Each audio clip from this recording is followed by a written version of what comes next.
Hello. Did we need to cue the dance party or Hey! What's up, everybody? Oh, that's How right. y'all doing The today? light show. I forgot. Well, howdy, y'all. Oh, Oh, well, we're doing it. We're doing it. Oh, I got you. I got you.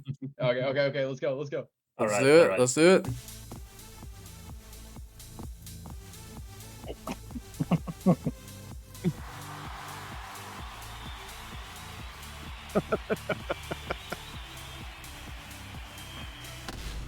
Oh, wrong button. Marlon partied too hard. He collapsed. Dang. I know Broke. the Kool-Aid. Holy shit! The Kool-Aid man just got here. Party's on. Wait, start it over. All right. Come Dang on. it. Come on, guys. Screw the What's up, Murkmire. Let's just do dance everybody? party stream. That's the vibe for this this whole story, right? This dance Yeah, it's party. not going to be sad or scary at all. Yeah, for Yeah. sure. Yeah. Lighthearted. Just everybody's nice to each other. Yeah, for sure. Relaxing campaign setting. That's definitely that's what we were going for. I actually sold the weapons that Spio tried to give me to get a big puffy coat to make my hugs better. Nice. I love it. That's Hey, great. whoa. No metagaming. All right. Sorry. Must be a surprise. Oh god.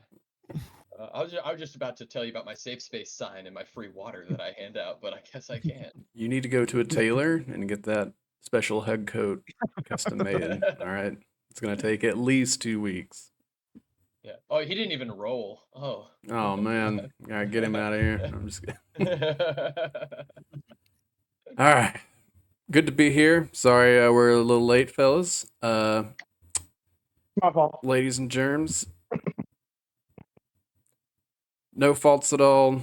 It's not a big deal. Everyone has different stuff going on, and we're not always going to be able to make it right at 5, but we're going to do what we can. Welcome to the first session of the Murkmire by the Mortal Woes. We are an inclusive TTRPG community, and we strive to inspire all to learn, create, play. Quick shout out. All the music and soundtrack and audio, I get all off of artlist.io. Pretty cool place. They got a lot of great music and artists over there, so I always like to give them a little thanks to kick things off.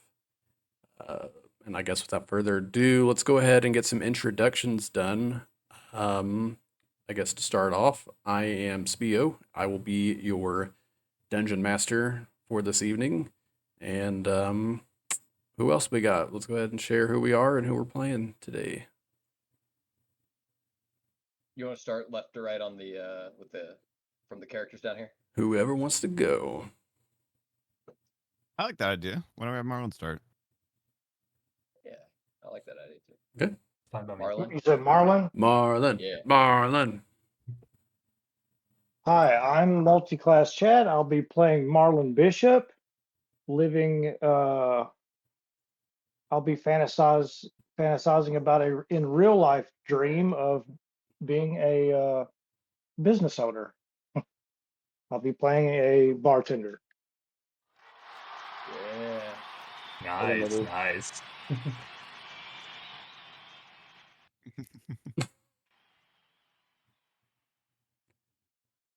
All right, who's next? Yeah, just jump right on in. Then I guess I'll go next. My name is Flour Salt Yeast Sugar Water, otherwise simply known as Bread. And I'll be playing Harrison Softstep, the old-timer, was retired detective. Heck yeah. Yeah, who's Well, I next guess on that the moves board? on that should move on to me. Hey guys, I'm Life, and I will be playing Victor today. A very sneaky sniper / monster hunter. Life Sneaky sniper. of the Life Gaming Sneaky Network. sniper. Yes, sir.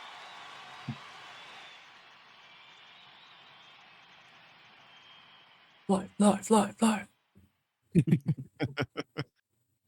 All right. I am Mercy from Here the Be Monsters. I will be playing Anures today. He is a very charismatic frog man from the swamp who just kind of found his way into society, and he's known for his skill at throwing dice. Frogs. Ribbit. Ribbit, Ribbit. ribbit. Ribbit. All Excellent. right. And hello everyone. My name is Gear Duo, and I'm gonna be playing Rowan Blackwood, local apothecary. Sorry. Local apothecary and surgeon with a dodgy sort, with a past that he's trying to run away from and hide from all those around him. And Okay.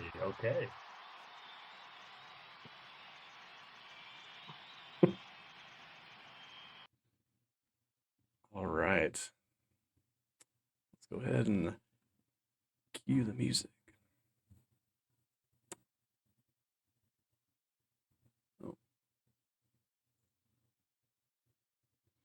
I only have like 500 tabs right now, so I'm taking a second. That's why. No worries.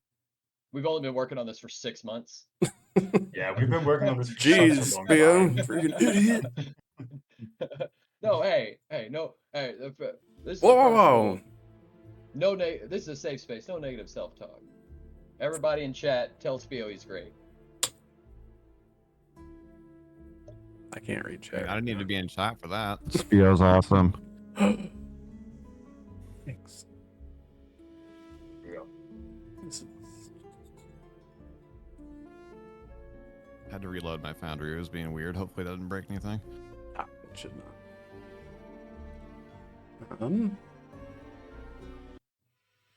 Crazy to think that it's already been such a long time since we started this idea.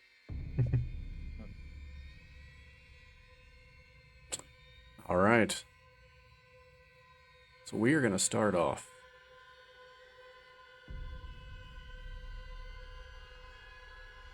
Reload the scene. I will pull you all in.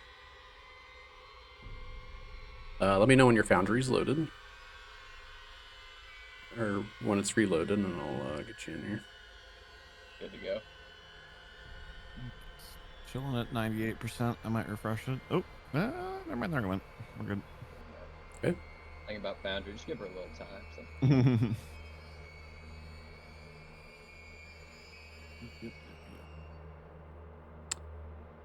All right. All right.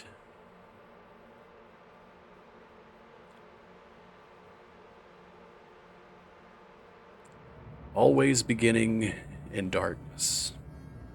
A man stands up from the ground, brushes off the dirt and the leaves from their clothes. A sense of curiosity for where and why, followed by the dreadful sigh of familiarity. As you stand up, the camera turns and pans. Marlon, please describe your character for us.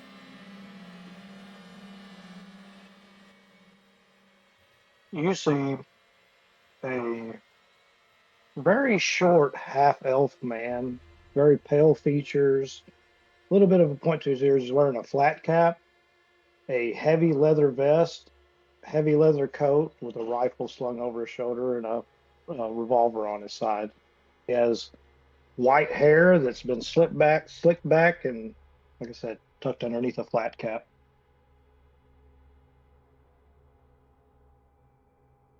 And he stands up. You say he was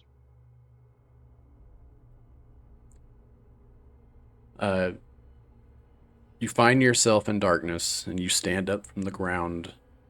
You brush off the dirt and leaves from your clothes, and you are in a dense, mist-laden forest. as you let's go ahead and get this first roll knocked out and make a perception check for me. First roll. Oh, shoot. All right. Right off the rip. Okay. Okay. Right off the rip. You're This only is not where I setting- thought I would start, and I like it. All right. You're only setting the tone for the whole campaign. No pressure.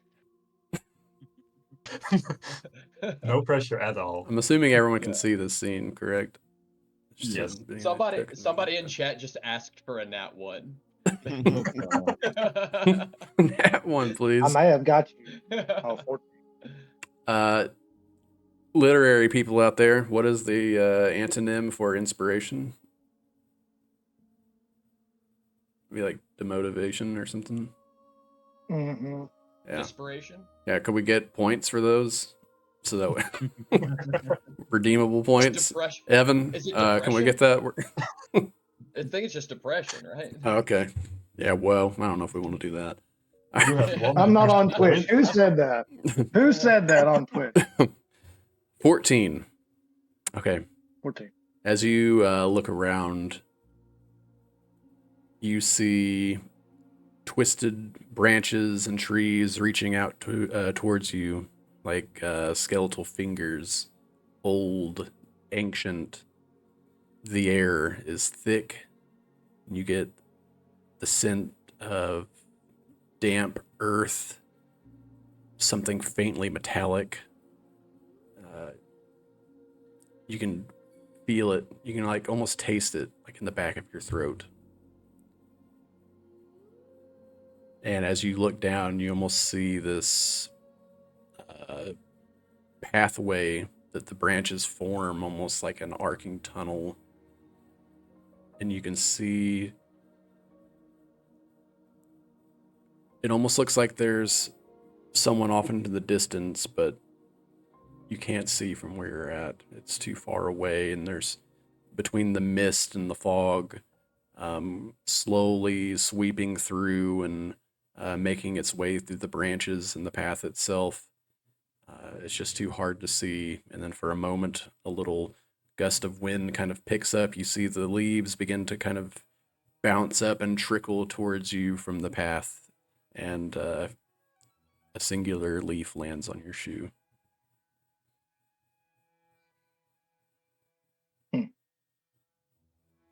And he just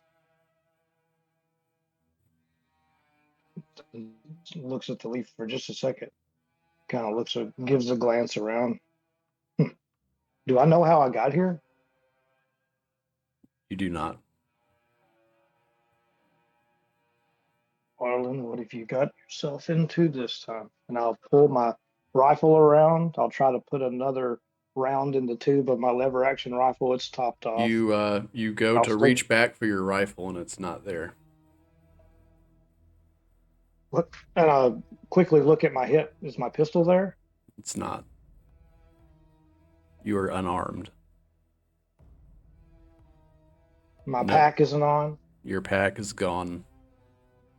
It's just you and your basic clothing. Turn around. Do I know which way is towards home? You turn around, and it's almost like you're at the back of a cave. You just look. All you can see as you turn around is this endless, abysmal void behind you, and the shadows seem to begin to crawl and reach towards you as the forest looks like it's being taken over by this darkness. Shit. He starts to get really panicked that he doesn't have his weapons with him. He'll look on the ground. If there's a rock or a big stick, he'll pick it up and he'll just start sprinting towards the direction that he can see that's not darkness. As you go to reach for the Through the stone, art. you go to reach and try to pick up a stone, and you notice on the ground and the stone, in the trees, and all the other surfaces, you can see immediately. It looks like they're beginning to peel or curl, before they gently ascend into the air as if they were ash of a burning world. You begin to take off running. No. Yeah, I take off running. This isn't right. This isn't right. This isn't right.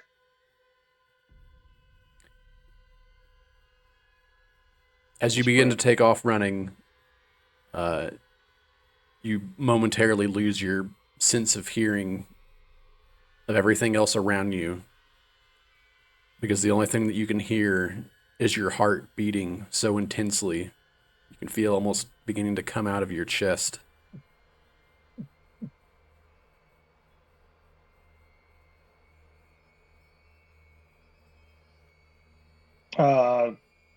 Like bad enough. I think bad enough that I feel like I'm like about to have a heart attack. So I start slowing down to like a jog and then like a walk, and I'm looking around panicked. As you run down a little bit, you stop for a second. You notice that the mist clears. Your heart begins to slowly slow down. And you can hear whispers in the back of your mind, followed by a sort of faint, eerie echo.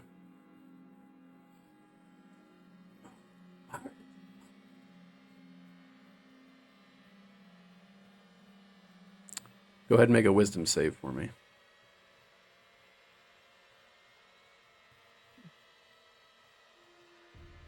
My gosh, am I about to die, y'all?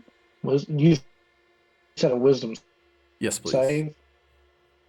Ooh, this is a new way of looking at a character sheet. Oh, here it is. Ooh,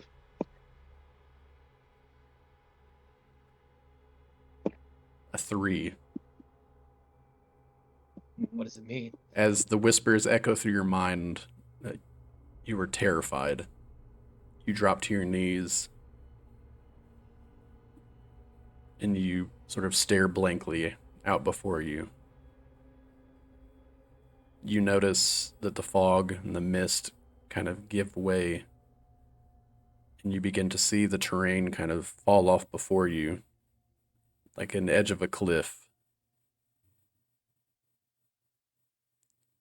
Just faintly coming over the rocky terrain, you can hear water hitting up against rocks. You take a look up and you see the swirling mass of storm clouds above, dark, menacing. And there, at the very edge of a cliff, stands a woman, this ghostly figure, dressed in a tattered, flowing gown that billows in the wind. Her hair kind of cascades down her back in tangled weaves, and you see her shoulders tremble as if she's sobbing, but you can't hear anything as the weeping seems to be lost in the howling wind.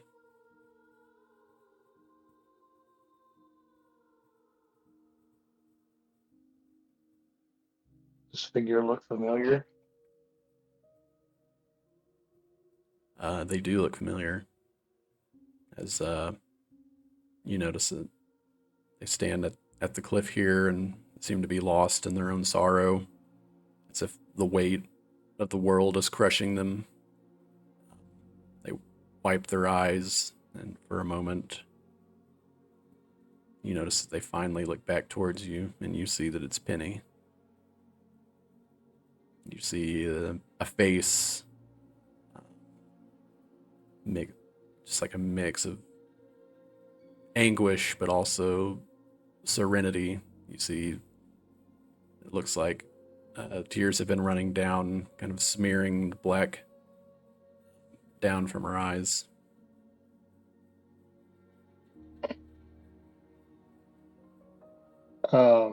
You said she's above me, She's out in front of you. or she's in front of me? You said floating in the air over a cliff, Just standing on the edge of the cliff. standing on the edge of the cliff.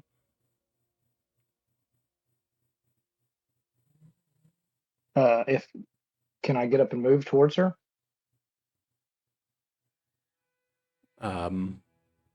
Make another wisdom save for me.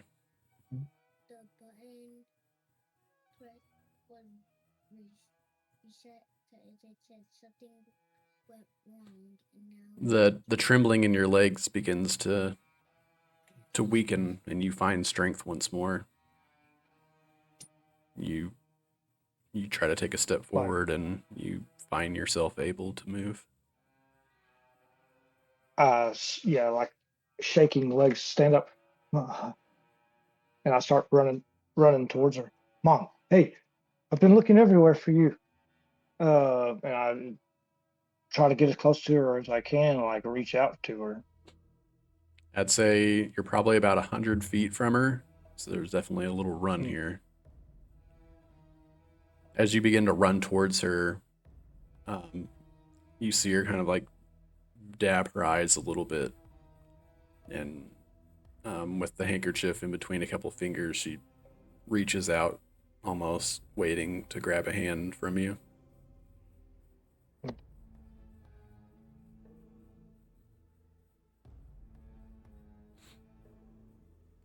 You feel a gust of wind hit you in the face as it's blowing directly towards you, and it almost feels like it's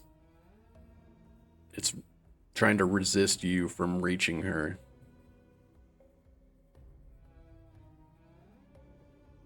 Another gust of wind bursts. What are you doing? I feel like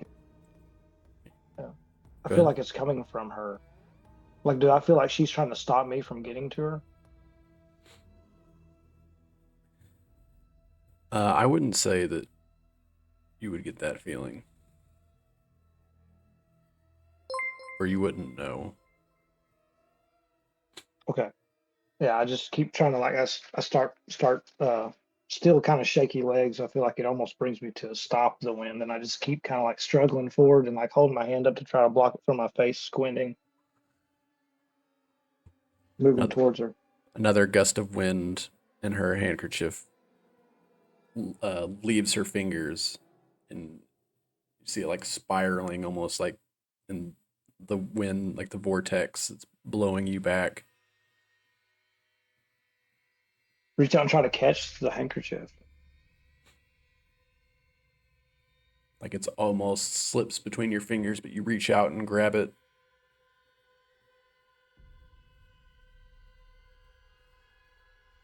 You see a bit of black just on the inside without unfolding it.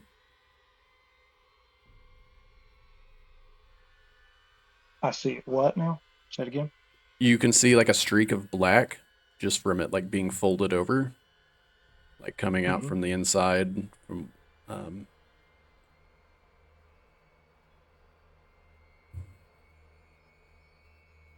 I'll look at it.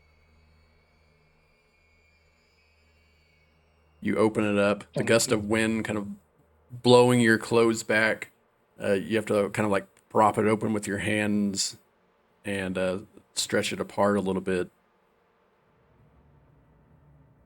And the makeup seems to form some sort of dark symbol. And you hear, "Find me, Marlon." And you see her turn, and like arms at her side, limpless, falls over, and she disappears on the cliff's horizon. Oh, like, Just like Marlon screams out, "No!" and then falls to his knees and like takes it and looks at it on like bends over looking at it, the symbol, memorizes it, but stuffs it into his jacket and tries to make his way towards the edge to like see where she landed. I mean, it's all very real to him still. You walk. He's gonna go see if Yeah, you make your way to the precipice and you look down, and thinking that you would hear the water or see the water from hearing it before, it's gone. It's just dry. But before you completely look over immediately, like straight down from the cliff, you can see an orange glow. And as you approach a little bit further, your vision your peripheral all but disappears, and you see it just funnel straight down. It feels like miles and miles down, and you just see this sort of infernal mine shaft that feels like it goes on forever and ever. And just for a moment, you see a figure, red skin and like these orange fiery eyes, look up at you and kind of smiles. And then you wake up.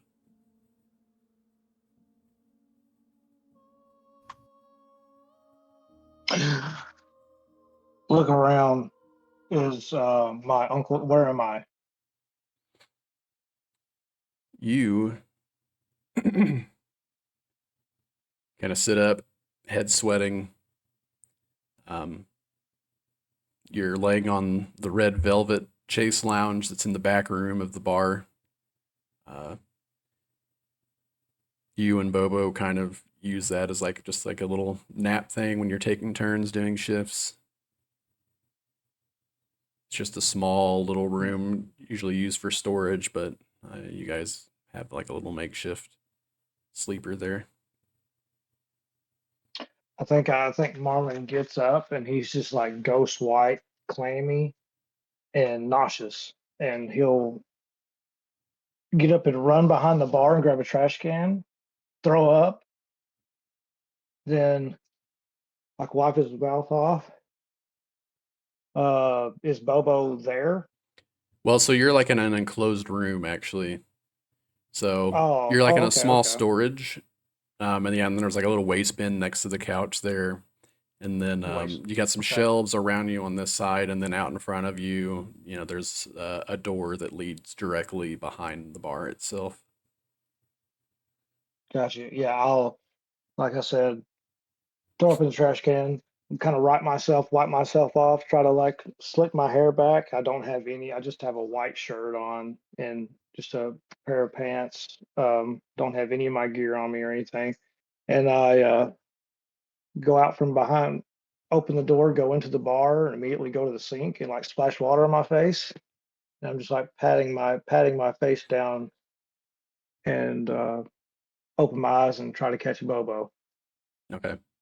So I'm going to say, as Marlon like reaches his hand out and turns the knob, it kind of like zooms in on his hand as he turns the doorknob. And as he like goes to pull it open, we switch scenes and the door opens and reveals Victor walking into the Devil's Den. Victor, please go ahead and describe your character for us. You see a slender man, about average height, average build. This nice brown trench coat, clean kept brown hair. Kind of keeps to himself for the most part, walking through.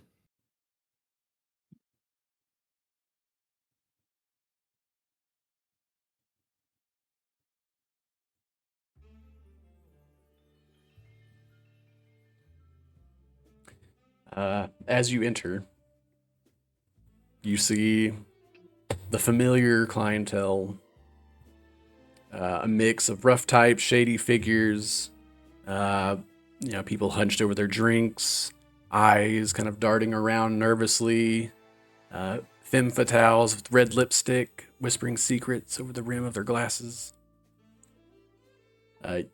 You know very well, having multiple contracts from here already, that this bar is ran by the Reapers, a notorious crime organization out of Sink City. It seems since the Lunar Reckoning, they've been pushing their claims further and further outside of the city. The head of this operation, is a tall, imposing tiefling with obsidian black eyes named Damon Redthorn. Kind of oversees the whole operation over here. You see some of his underlings. They have quick tempers but quicker knives. And they kind of scan the room as you enter and walk in. And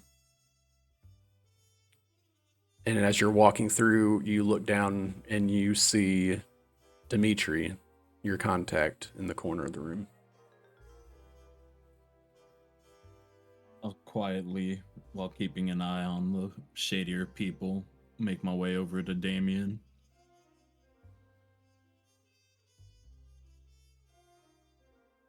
Damien, you got a job for me today?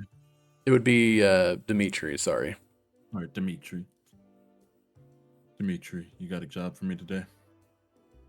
As you walk up to Dimitri, as you say that, you see a tiefling, deep crimson complexion, skin marked by scars from brawls and skirmishes. Horns are sharp and slightly twisted. They kind of curl back from his forehead a little bit. He's got like it's okay, a tailored suit. Seen better days, but it's got this dark charcoal color and this red tie that matches his skin tone. It's got a little fedora tilted low, of course, to kind of obscure the yellow eyes as he looks up towards you. The kind of these like piercing cat-like eyes almost. Leans back a little bit. You can clearly see that it exposes like this holster on the inside as he has a revolver. Victor, I was wondering what had happened to you. Why you wait so long to see me again? Let's just say the last job you sent me on didn't go so clean. Hey, every job has surprises, right? You're right about that. What's going on with your friend here? My friend? Which one? They're all my friends. Yeah.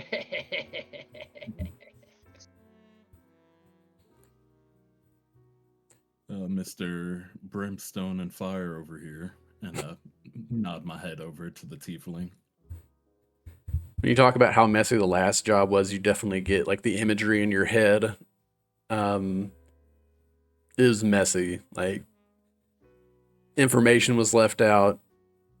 You're unsure actually of whether it was intentional or not, so they wouldn't have to pay you.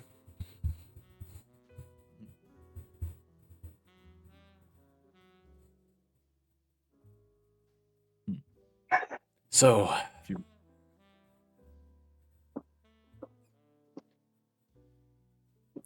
want the regular deal, or you looking for a little extra? Tell me what specials you got today. I can't disclose any information here. It's, you pay, I give, and you get out.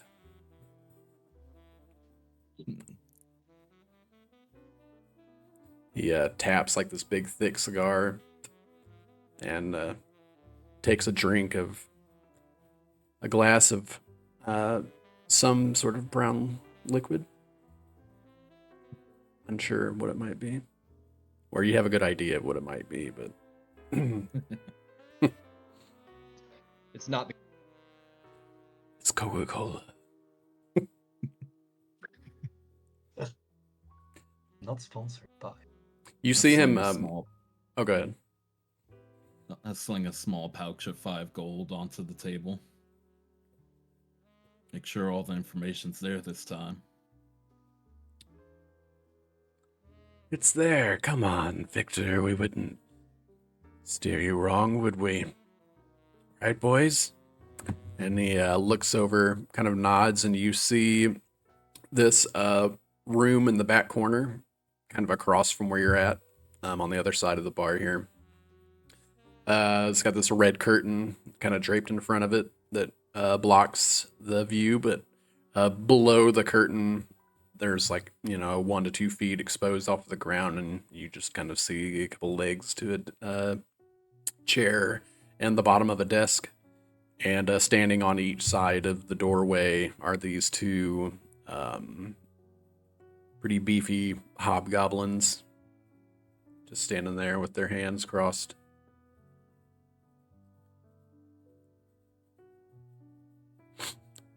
Come on, Victor. Don't be disrespectful now.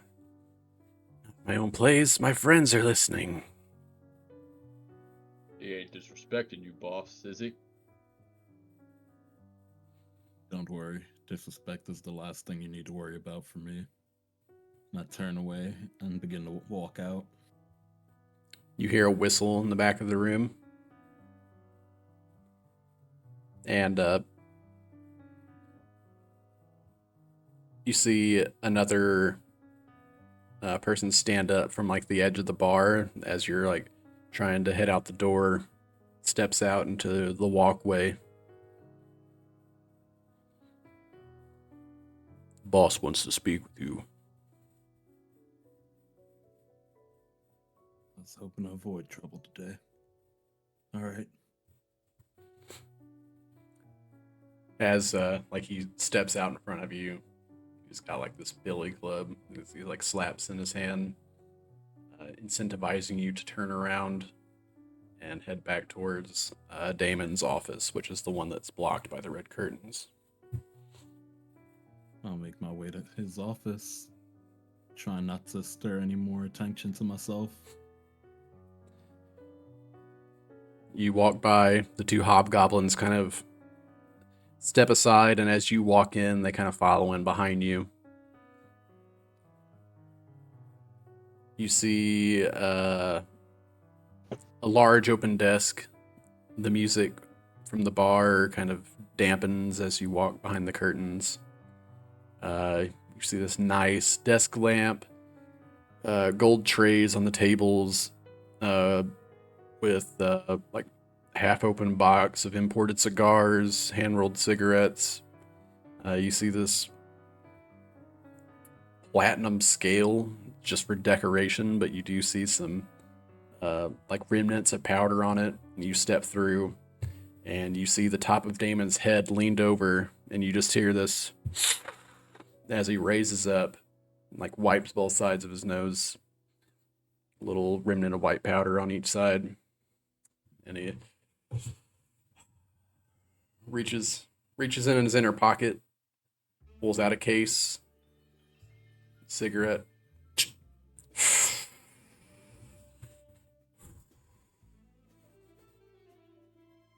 You know, those will be the death of you one day. Victor, is it? How are the contracts treating you?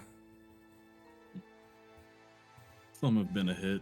Some have felt a little light on information. Why all the side jobs? Why, how about you sign a more permanent contract?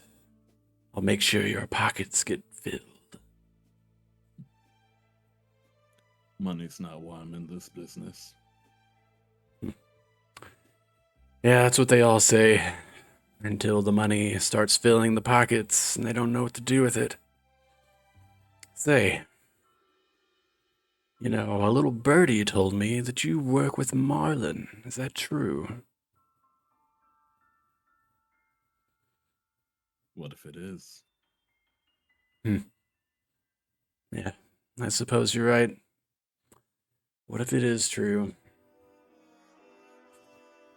Kind of like looks over you and looks to the left and looks to the right,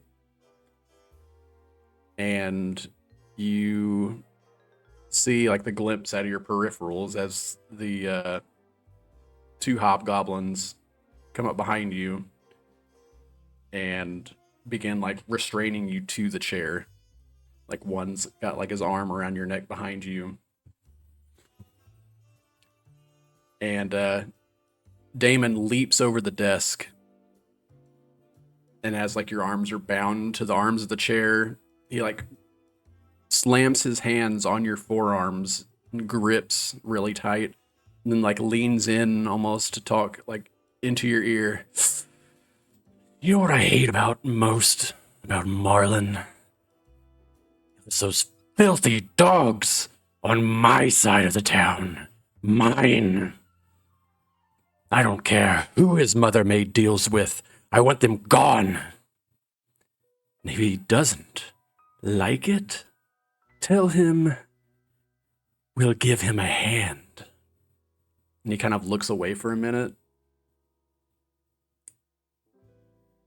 And then you see him like reach inside of his coat and pulls out this huge stiletto and just slams it in top of your hand.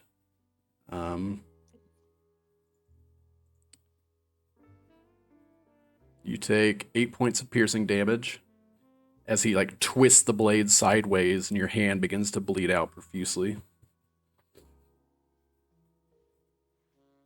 Then rips it out. Does a bump off the bloody blade. Dude's a psychopath. Holy shit. Instantly. Just no remorse at all. I mean, he did just do a line. He kind of like casually sits back on his desk. He's probably a little fuzzy, you know. Exactly. He did some devil's dust, you know what I'm saying? And he kind of leans in. He's like almost snarling at you, and then you just see, yeah, like you can tell like the mixture of drugs, and his personality just turns immediately, and he kind of smiles. Hey, but you know, we still have some contracts to be fulfilled. Just remember what I said, and you might want to get that checked out pretty quick. Untie him. He's bleeding all over my office. They go ahead and untie you, set you free. Kind of like hold on to your hand as it's bleeding. I'll intentionally grab the door handle with my bleeding hand, kind of smearing it as I go down to reach for the handle and start leaving the office. Tear off a piece of my trench coat and take the belt of my trench coat rather and wrap it around my hand to kind of stop some of the bleeding. You kind of hear a yell from the office as you're making your way through the middle of the bar. Victor! Don't forget to complete those leads in a timely manner.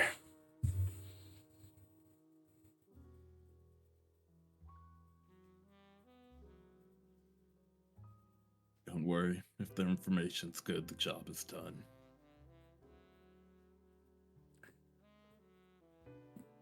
As you're like nursing the bleeding hand, you see, you know, some of the previous sort of like laughs and smiles at the bar kind of go silent a little bit. You see Dimitri and like the hobgoblins. They're unfazed. Seems they're pretty used to the chaos. And as you make your way out, you hear the little bell above the door jingle, and as the door closes, we change scenes.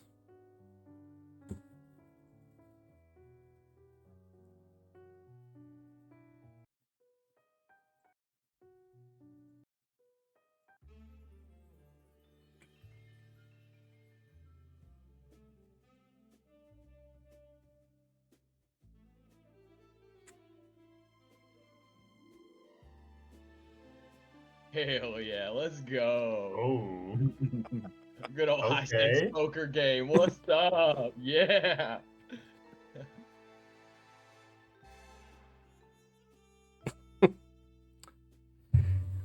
All right. Okay.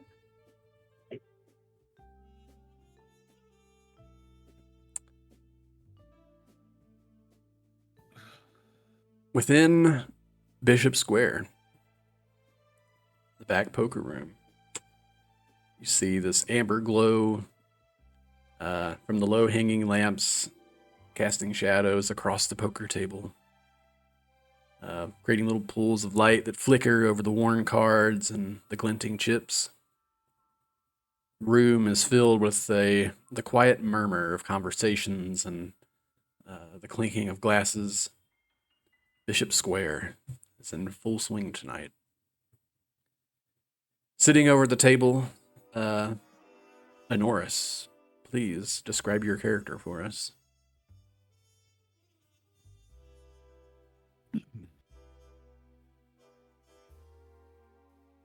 Honoris is tall for a grung, nearly 4 feet. He leans back in his chair,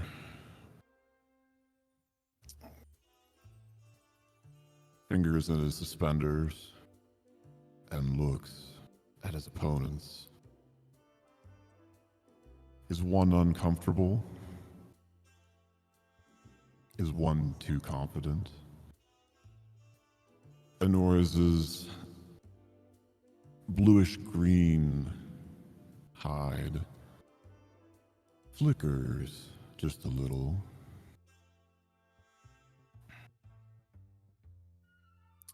I fold.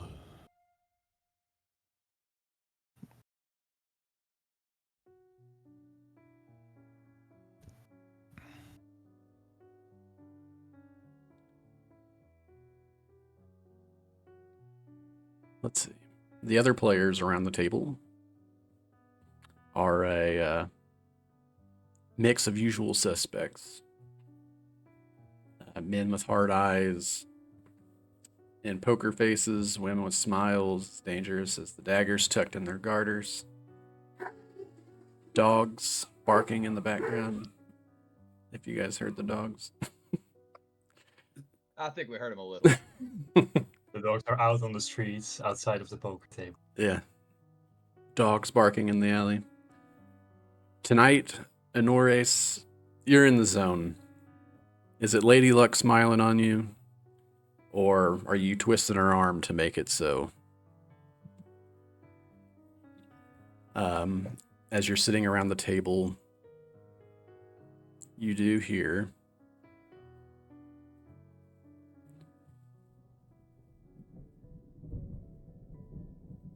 sounds like thunder outside, and you notice that the lights above you flicker a little bit. The dealer passes everyone out 2 cards, and as you look at your cards, you're sitting on a pair of kings.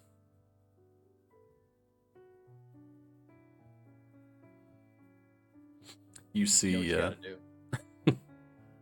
You know what you gotta do. across the table from you, you see Louise, familiar player at the tables here, wearing this sort of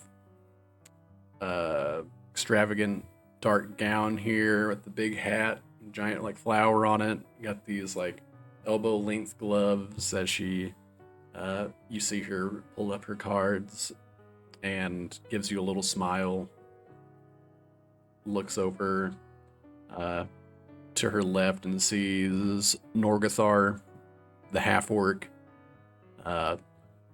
wearing, like this vest and this little flat cap, and, just big stocky green-toned half-orc kind of mumbles a little bit as he looks at his own cards, looks around the table. And don't forget Dirty Daryl, the dealer for the night. How could you forget Dirty Daryl? I love that name. Well, it's really, I think it's his missing teeth as they're, how playfully they're placed, or missing rather, in his mouth that really sets him apart. Dirty Daryl looks around the table. Bets. You see Louise throws out a couple of chips, and Norgathar follows suit. It comes to you. Do you want to check or raise? Or call or raise, I guess I should say. Or fold. I'm gonna like sit back in my chair, and as I do so, just kind of like unbutton the strap on the top of my holster, just kind of in a clear motion. As I like kind of sit up in my chair, and then I double the bet. You definitely get a grimace from Norgathar and a raised eyebrow from Louise across the table.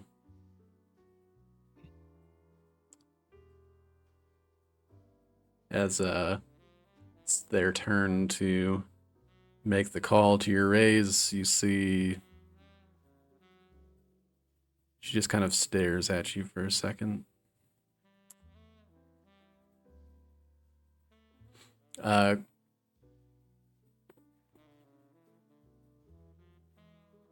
And she calls. I lean into her stare and like light up a match and light my cigar. Just kind of chew on it a little bit. You see Norgathar. He's always angry. He's mad about something. And as much as he likes gambling, he hates losing money. But he calls as well.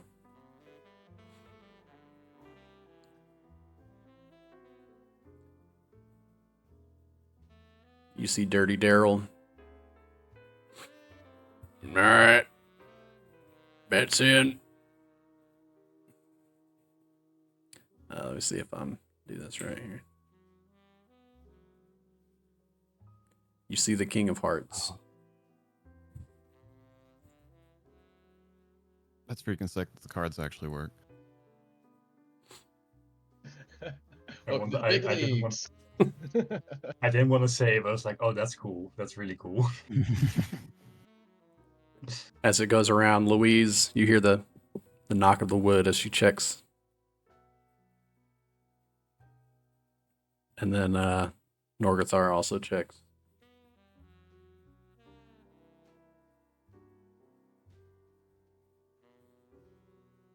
Little like extra puff on the cigar, let out a little plume of smoke. No. We came to play tonight. I'll put in like whatever the ante or whatever would have been. Put like kind of do that again. Okay. What? Norris, you're bluffing. I don't believe you. And they both call. Or, they both, call your raise.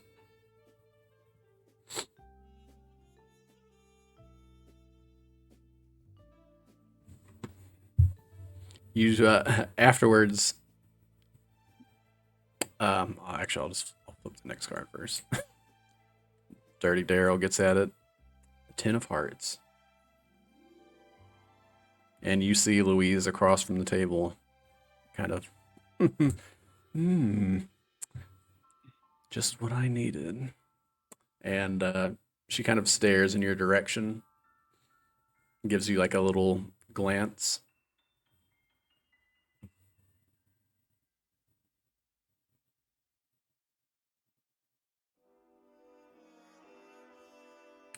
Say, Honores, how about you just push that pot my way and I'll make it worth your while.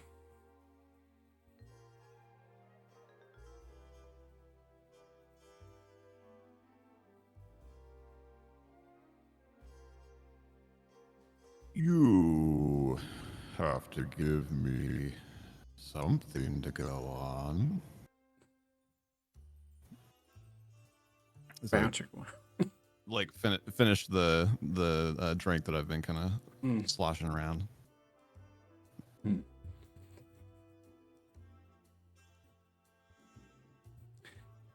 Oh well, can't blame a girl for trying. And she raises, or she puts in the normal ante amount.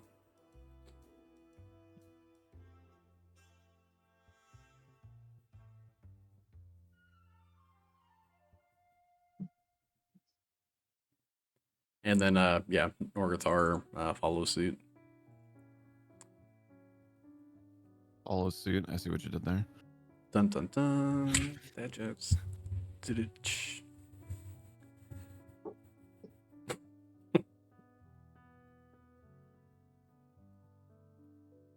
Now, Louise.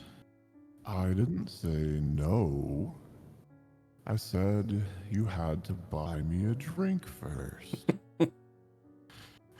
I kind of like oh, if it was a bell, it'd be like, you know, almost like a ding ding ding of a bell, but just kind of like shake my tumbler a little bit. The ice in your cup. Yeah. Yeah. I'm also gonna give like a really bombastic side eye to Dirty Daryl.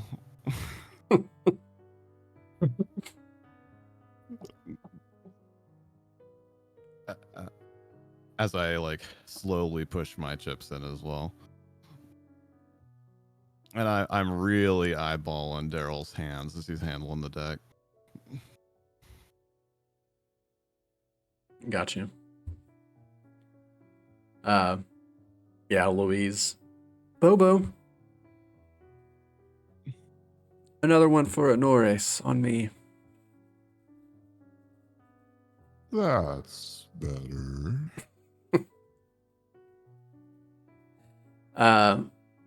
So what are you trying to keep your eyes on the deck for? Like, see if there's any like mischief, or are you trying to get like? Yeah. I mean, it looks the 10 of hearts already kind of had Honoris's eye a little bit, and then seen Luis's reaction to it. It feels like we're filling in a gut shot royal flush here. Gotcha. Actually, that brings up a good point. What suit are my kings? Your kings. Let me get up here. To make sure there's not a second King of Hearts out on the table or something there. That's what I'm saying. Oh, you got a King of Hearts in your hand. You're like, shit, dang it. What are the odds? 1 in 52. Damn it.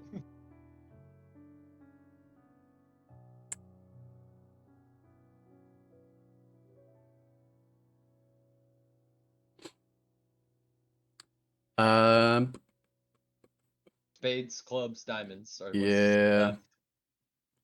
Trying to think. I think I had the spades and the clubs.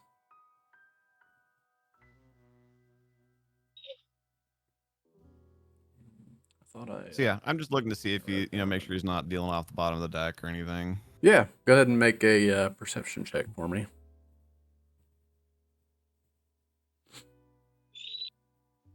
We know Louise can persuade Dirty Daryl. He's easily persuaded. Hell, it's Dirty Daryl. 22 perception. Yeah, I mean, you being at the table as much as you are very good at, like, catching the little nuances of like sleight of hand and people having cards up their sleeves and whatnot, and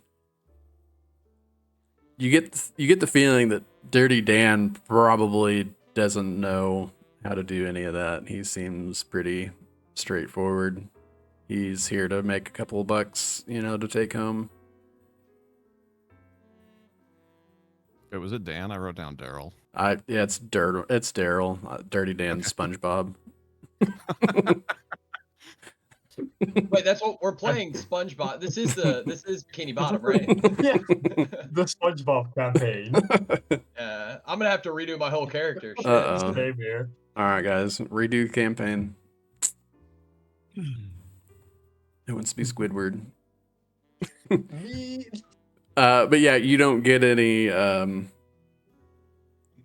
You don't think that he's being shady. Seems pretty Okay. straightforward. Right. Just making sure we're not putting the dirty in Dirty Daryl, you know? Yeah, for sure.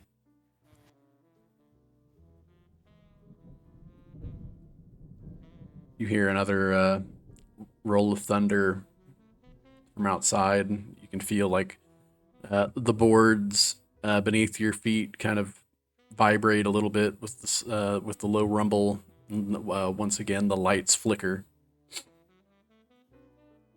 My like, I don't know, scales, hide, whatever exactly I have. There's like the most imperceptible like shimmer as the like light, you know, presumable lightning, the light of the thunder happens. Nice. And Dirty Daryl looks around. Oh, bet's in. He goes to flip the next card.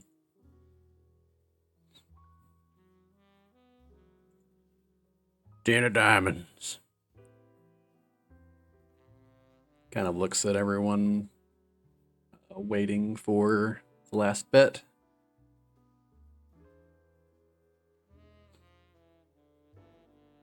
You can almost, with your 22 perception, I'll also say that you do hear like a slight mumble beneath Nargothar's voice. And he throws his cards down. Looks like it's just me and you, Honores. What's it gonna be? And you see her. She's like, you know what? I don't think you have what it takes. And she pushes her cards in, or pushes all in. She's bluffing. She doesn't have 4 tens. You got this. I wish I knew the rules to poker, but I don't, so I can't help you here. There's only one hand he can lose to. There's only one hand he can lose to. Okay. There's no way she had pocket tens. No way. Dude, my like gambler itch is going nuts right now. Like I'm hyped.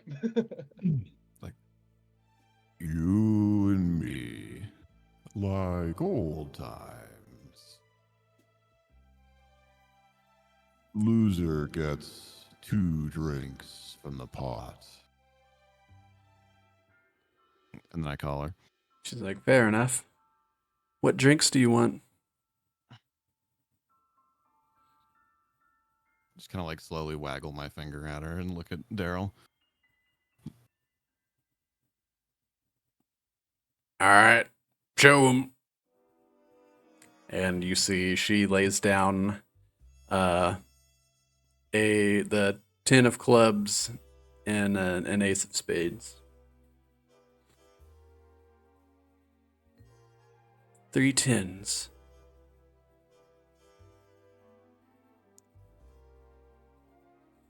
Sorry, dear. But at least I'll get you a good drink.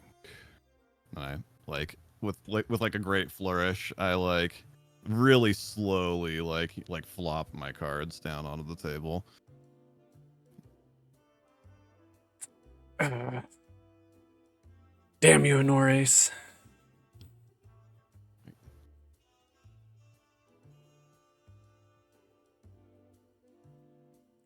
Fine. I'll take 2 martinis, please.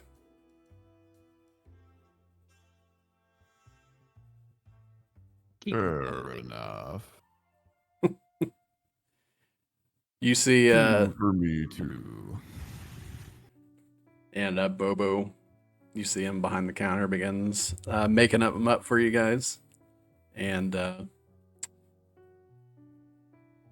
another, you hear another roll of thunder outside. This time you hear like the boards and the walls just vibrating again. And Norgathar pushes back his chair and immediately comes up with the revolver and starts just like pointing it across the table. Nobody wins that many times in a row. You're a cheat. Who's in on this? That money's mine. And you see him like shakingly holding his hand, like going back and forth between each of you at the table with his gun out. Maybe. Was it you? You? He looks over and points his revolver at you, Honores, and you hear like the clink as he pulls the hammer back.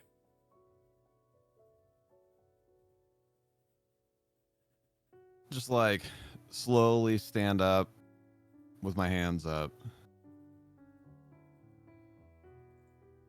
Kind of wait for a quick opportunity, you know, if anybody else reacts or if there's like another clap of thunder or whatever.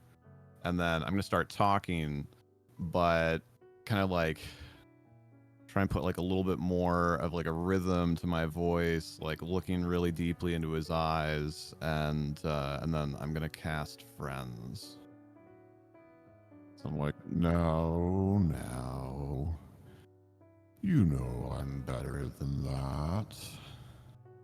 Besides, why would I want to cheat one of my best gambling companions? All right. Let's see. For the duration, you have advantage on all charisma checks directed at the creature of your choice that isn't hostile towards you. Oh, I didn't realize that it involved hostility. I can do Charm Person instead. Okay. Yeah, that works too. You attempt to charm one humanoid, and they must make a wisdom save. So if you want, under your spells, under your inventory there, or under your character sheet, you should be able to click Charm Person, and it'll pop up in our chat. So that way we can expend that spell slot. There we go. And then I will make a wisdom save for Nargathar. Ooh. A natural 19. Brutal. Not this time, Honores. Not again. And you see like his eyes squint and his index finger begins to recoil as you hear a loud strike of lightning and the lights go out and you guys hear everything goes dark and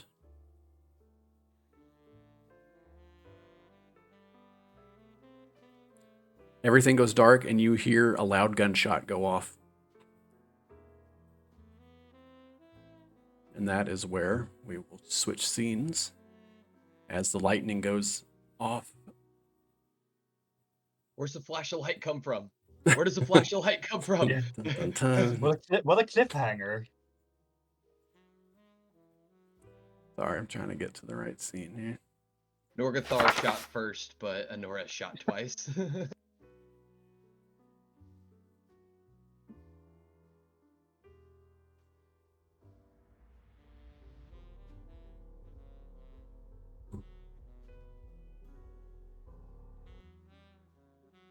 All right, so we're gonna cut this music here.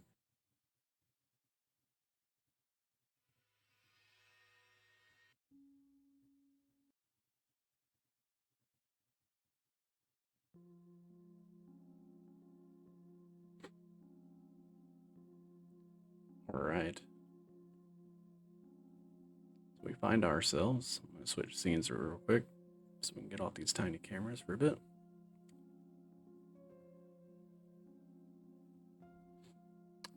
All right. The camera pans over as the gunshot in the dark goes off.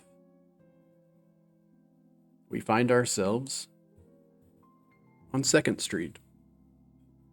For those not familiar, we'll go over to our maps here and look at Vinewood. And I'll just go ahead and show everyone so you can see the second page there. If you scroll down or look, will be our street map here. So we're over here on 2nd Street somewhere.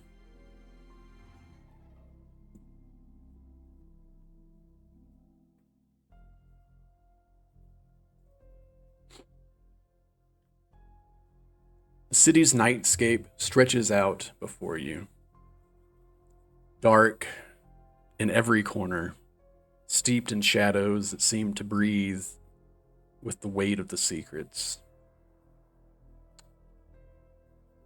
The stone beneath your feet is slick from the light drizzle that began a few minutes ago. The kind that soaks through your coat without you realizing until it's too late. Pull your collar up, kind of shielding your face from the chill that bites through the damp air. The streetlights casting dim, yellow glows, flickering bulbs barely holding back encroaching darkness. And as you walk through one of the street lamps lights, the camera kind of pans over. And as the light hits, please describe your character, Rowan.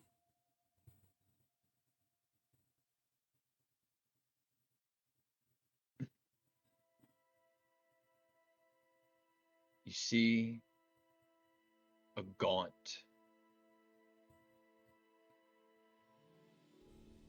sickly, sunken-eyed human.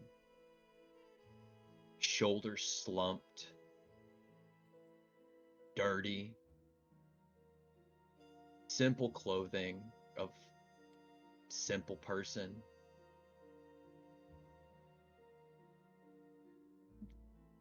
Unbothered by the rain. A determined kind of gait about them. And kind of looking around at who might see them walking down the street before heading in whichever direction I'm heading.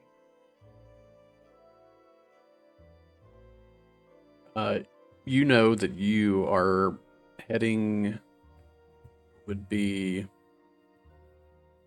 more southeast towards Bishop Square.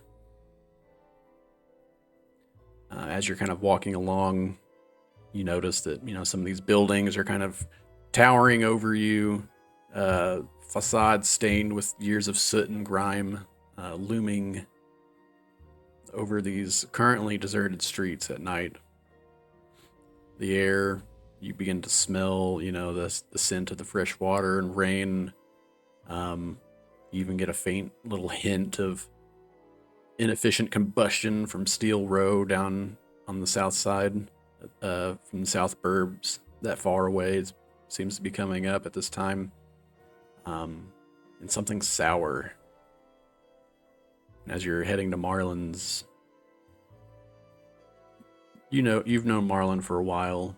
You've kind of taken up work using his mother's old apothecary. Bishop Square. It's the kind of place where doors are always open, but in your case, the consequences of crossing the threshold might follow you for a lifetime. You know the way by heart, but tonight something feels different. There's an unsettling tension in the air, more than usual. A sense that almost like Vinewood's holding its breath for something, waiting.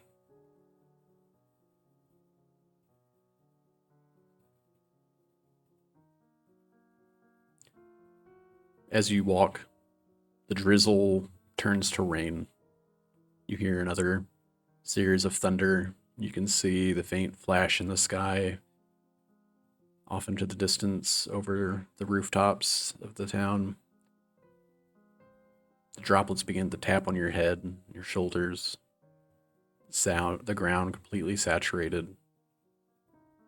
Your shoes kind of splashing through the puddles, sound echoing off the walls that are adjacent to the sidewalk that you're walking on. I think as the rain begins to pick up, Rowan will take a bag that he has, and he'll kind of tuck it a little. He'll make sure he'll open it up quickly, and he'll pull out like a notebook, and he'll tuck it deep into his clothing to almost protect it. And then he'll have his leather bag that he has with him. He'll sash it tight and almost bundle it up like this, and to protect it and its contents from the water and the rain, holding it. And he'll hunch over, and he'll begin to kind of sprint at that point towards Bishop Square.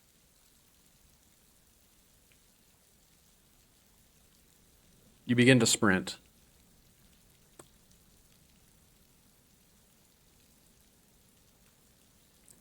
And as you're running, even in the rain, begins to start mixing with beads of sweat on your brow. Despite this cold rain coming in, you still can't shake the feeling that something's off. Like you're in a bad dream that you can't wake up from. Make a perception check for me.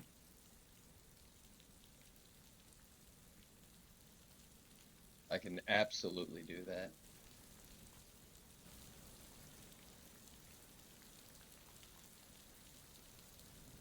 Potentially. Perception. Sorry, that might have thrown you off, changing scenes there. That's fine. That'll be in 17.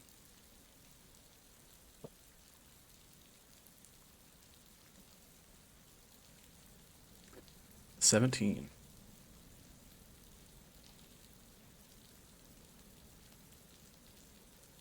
Yeah.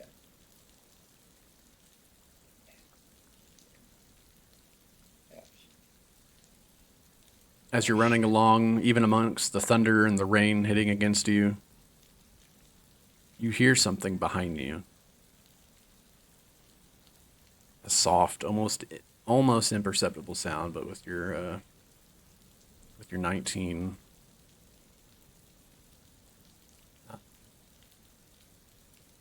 just barely audible over the rain, you hear footsteps just behind you, almost keeping pace with your own.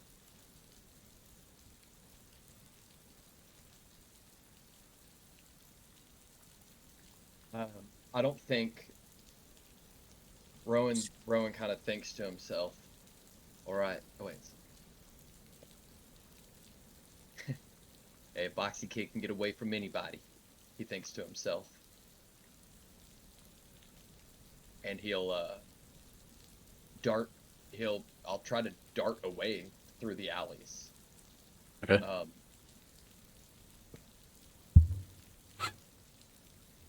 Yeah, you find yourself, you see the next alley, and you slip around the corner, like run into, there's like a couple of trash cans there, topple one over. Yeah. Or actually make a acrobatics check to avoid the trash can. That'll be a 7. When I knock the trash can over, immediately telling of my fleeing, I'll go into a full, as soon as I knock over, like, oh shit, and I'll just take off running as fast as I can at that point. I'll grab the other one and try to throw it down behind me as I'm tripping over the first one, and just try to maybe hopefully create, some sort of impediment, like create a barrier or whatever, and Yeah. start taking off down the alley. You get up, frantically start like grabbing anything that's within reach to like knock over behind you to create some sort of terrain to go through. I think spilling out of my bag a little bit, I'll like scoop the contents back in, like a vial cracks. You see some like dried, maybe herbs or leaves get wet. Oh shit! And I'll just start like stuffing all of these ingredients and like into the bag and just start taking off running. Yeah, you run down the alley and You can see, where it opens up into. Let me go back to the map here for streets. My map.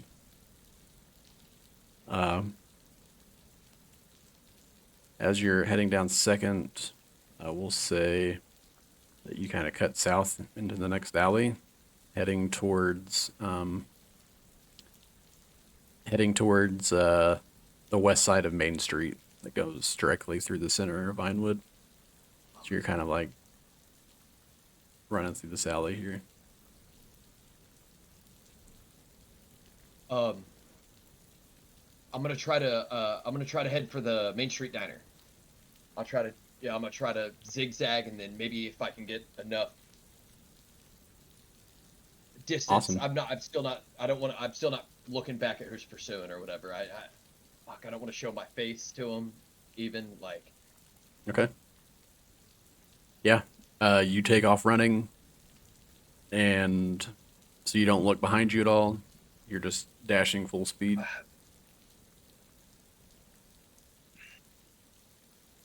Fuck, I stop and look. I can't help it.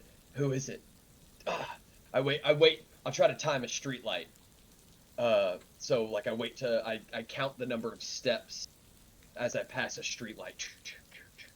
And then I'm kind of in the dark, and then to their steps, I try to time him hitting that street light. And my face being a little shrouded, I'll pull my hat off, a little bit to hold it towards the light to generate a shadow and try to have a look. Yeah, you as you're running, you look over your shoulder. There's nothing behind you. No one behind you. You just see the empty alley or the empty street where you're looking at. Just a haze of rain and shadows.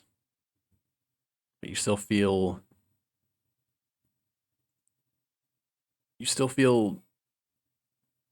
the lingering as if someone's watching you.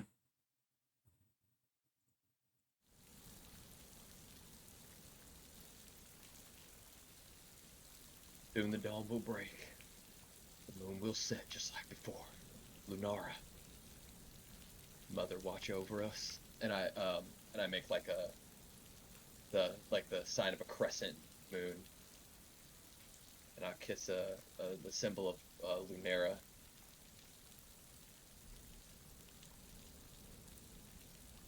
You still continuing towards the diner?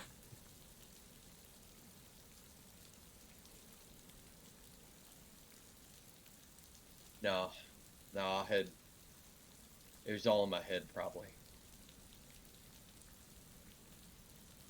I'll hold on to my chest.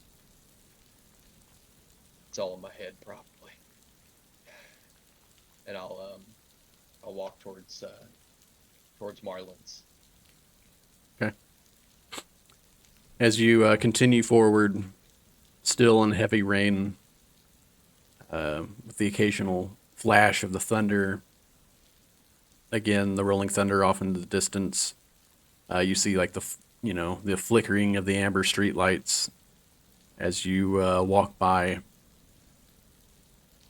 And as you're standing there, or as you're walking, you notice a shadowy figure kind of rounds the corner from one of the alleys and stands just outside of one of the street lights. Oh, shit. It just seems they just come out, and it's almost as if they're just staring at you, waiting.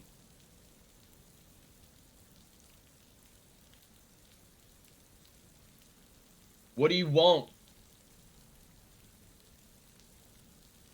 Huh? What do you want?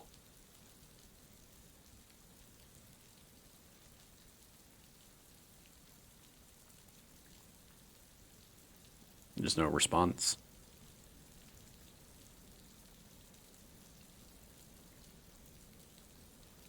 I'll turn. I'll back away kind of from them, and I'll turn. Kind of try to the other way or whatever.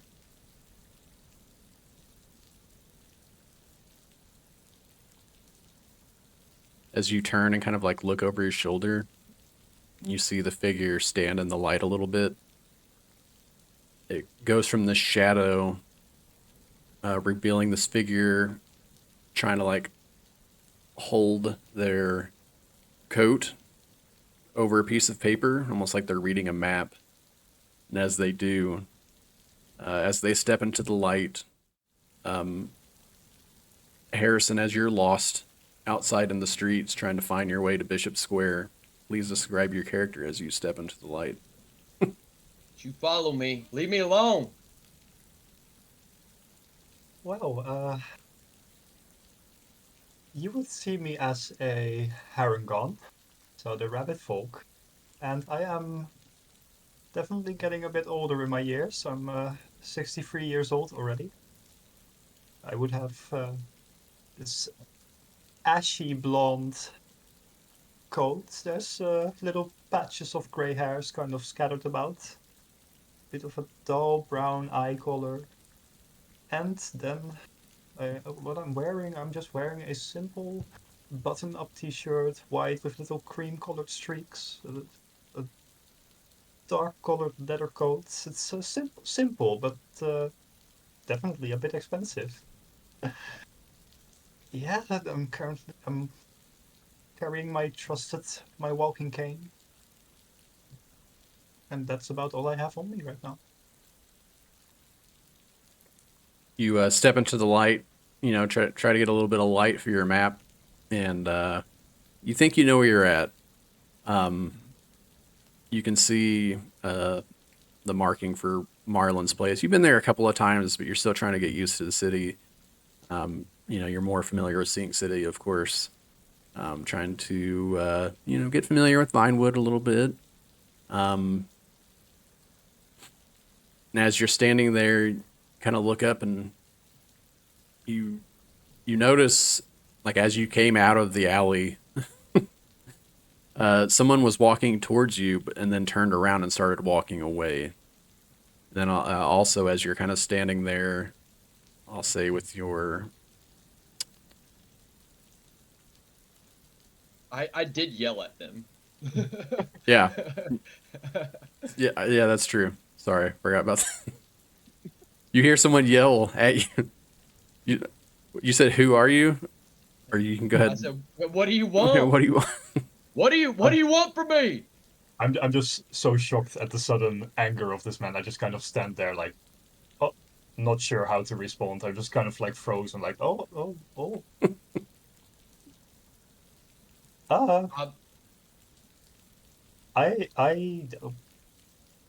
Nothing bad. That's for sure. That's what I want to make clear.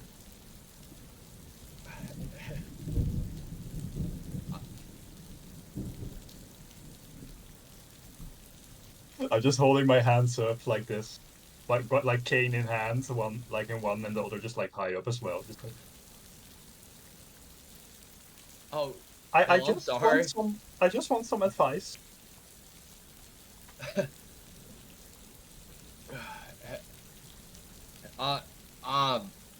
I'm sorry. Well, hey, hold on one second. I'll walk up to him. So, as you probably come up closer to me, you'll see that now getting a bit of a better look at me, you can see that he's very, very scrawny, pretty thin, just a little bit of the slight bit of a hunch in his back, probably because he's getting a bit older for his years. He has a very kind face. His eyes seem very, very kind, and he definitely doesn't try to be threatening, but you can also see there's a bit of a more of a careful side to him. He's still looking at you a bit suspiciously, but definitely doesn't seem to mean any harm. That is all also true, but you also do know that it is Harrison, since you guys do know each other. Oh, we know each other. Oh yeah. Yeah, you guys are pre-existing. You guys all know each other. Okay. Hey, shit, Harrison. He's still suspicious of you, though. That much is true. Yeah. I'm always a bit Is that you? Is that really? Yes, it is. It is me. Yeah. I I'll like touch you. just like Okay. grabs my shoulder or something. Yeah. Okay. And I'll feel it like to make sure it's real. I just Okay. pat him back, just like this. Were you following me? Was that you following me? Yes, it was. It was. I got You lost. scared the shit out of okay? me. I got lost trying to find my way to Marlin's place, and I saw you, but I didn't want to. What scared the didn't- shit out of me? No, Okay, because you did. I didn't want to admit that I got lost. Why? I mean, it doesn't really help me, does it? Doesn't bode very well that I'm still getting the lay of the city. I'm still trying to find my way. Doesn't really. You know how to read a map? Yes. You know how to read that map? A little bit. I've never been the best with cartography, with Well, maps. turn it around. It'll help Oh. you out just a little bit. Wait, Hold I the have other to- way around. Yeah. Oh. You know, that makes a lot more sense now that I look at it like this. Yeah. Of course. Oh. Okay. Okay. Okay. Well, Where are you going? same place you're going. I'm trying to find Marlin's place. Okay. Well. And I'll touch him again, make sure he's real. Okay. Seems real. Okay. Well, you can follow. We'll walk together then. But we gotta. Scared the shit out of me. You done ruined all my supplies, man. You know how hard. I didn't mean to. I'm very sorry. You know how hard it is to get milk thistle from the Numestria Valley out here. I mean, not really, but Well, you done ruined it. it would probably know, but I definitely don't. Well, it ruined a whole. Like as we're walking, you know, this I pull out like a vial that's busted and sogged through. It's a week's worth of pay, man. It really wasn't my intention. I didn't really want to like. I didn't mean to scare you. But I also didn't really want to Well, you let you you know get that scared. I got If lost. you follow people, it'll scare them. Nobody ever told you that. I It's didn't raining. think- I Well, didn't you ain't got think, You ain't even got a lantern. I didn't think you'd spot me so easily. Well, an ominous really black didn't. figure standing in the rain in the middle of the night, and illuminated by the lightning rolling across the landscape, and you thought I was gonna be okay. You know I'm a jumpy guy, Harrison. Again, it wasn't my intention. I'm very sorry. For the world's greatest detective, you sure some things are just lost on you. Yes, I know. Anyway, shall we get to Marlin's place? I'm sure we both want to get out of this rain, out of this weather. I hate the rain. Can we just keep Oh, walking? with all that fur, I'm sure. Yeah, probably. Is that what bothers you? It takes hours to dry up.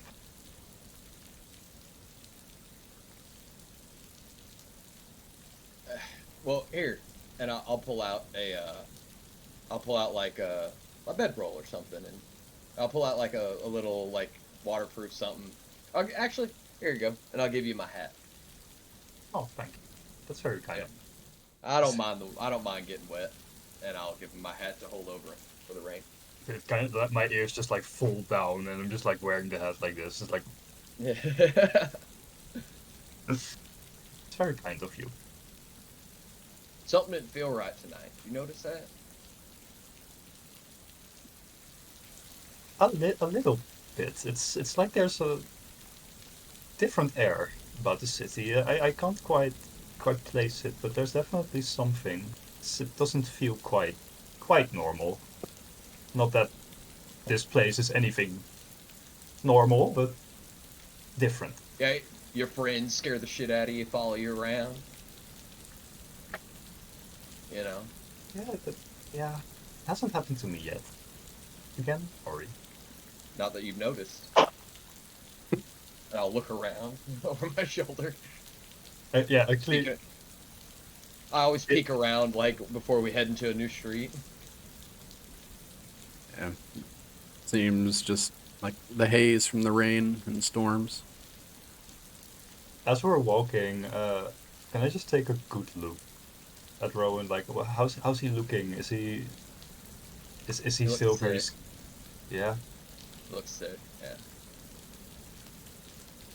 Say, As- Rowan, how have you been doing? Has everything been going all right? You still seem very not well. You don't seem well. I think Rowan's like peeking around the corner. What do you mean? I mean, you look. You don't look very right. You look a bit unhealthy, a bit dark around the eyes, a bit thin. Have you been eating well?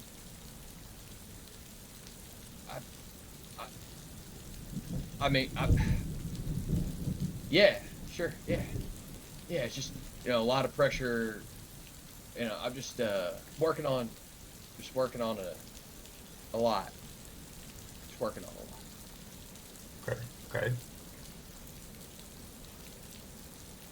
Harrison just doesn't really know what to say. He just kind of keeps on walking. Dogs barking in the alley. Um, Oh shit. as you guys continue heading towards Bishop Square,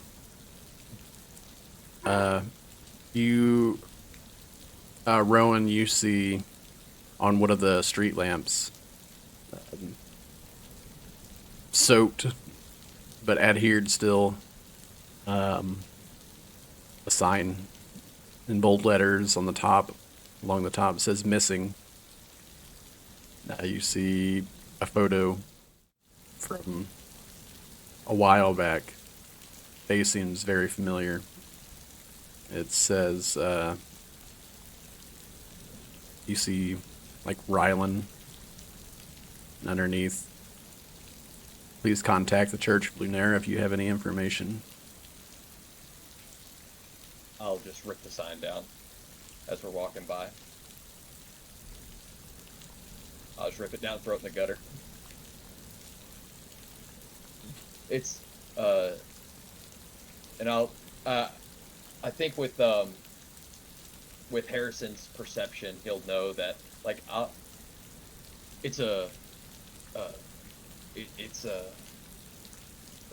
they're using this to follow us.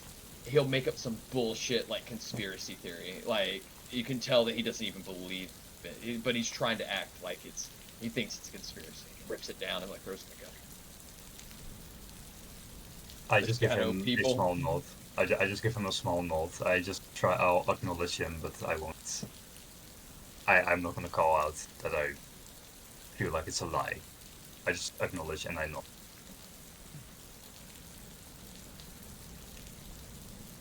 As you guys continue heading down, we'll pan back over into Bishop Square for the poker game. Oh.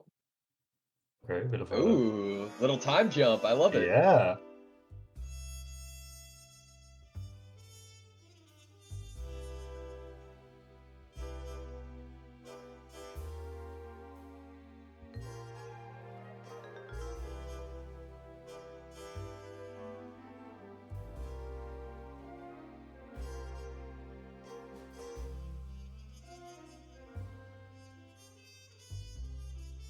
Oh, that's cool.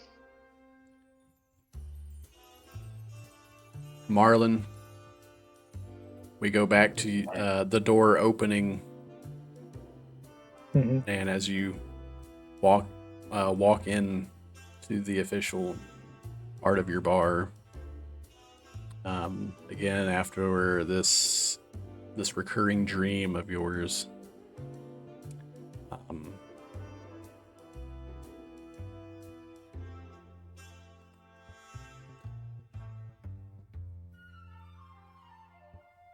Again, you just sat up.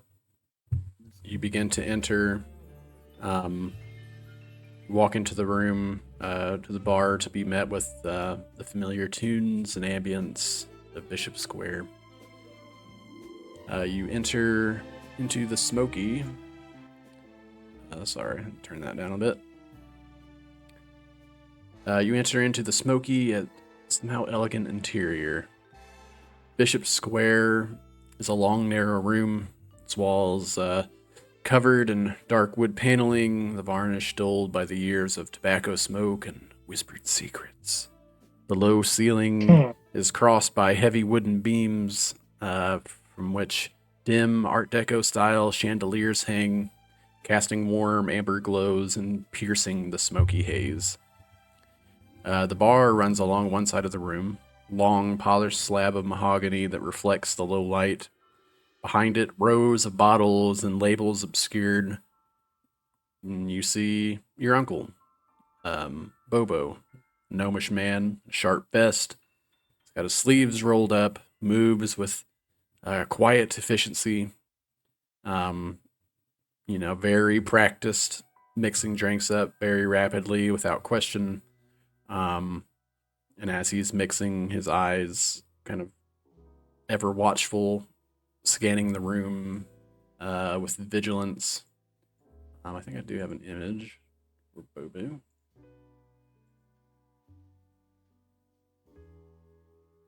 I think as you're pulling it up, as Marlon like kind of stumbles in, like I said, he kind of ducks down and goes to the sink and washes his face for a second to try to kind of wake himself up and snap himself out of it. And he doesn't even have to look at Bobo. He knows Bobo sees him, and kind of brushes his hair back, kind of wipes his face, and straightens himself up.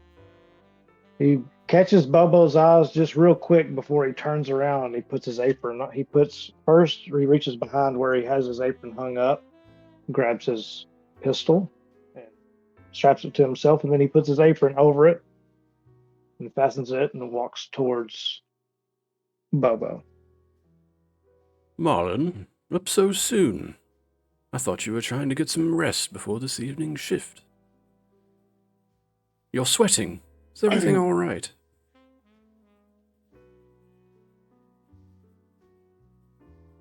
No. Same dream, Uncle. Same dream. Again. But I'll be all right. A couple hours is enough.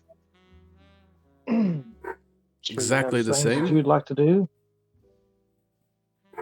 Oh, that reminds me. And I turn around and I pull off a piece of paper that we would take orders on, and I start trying to recall the symbol that I saw in my dream.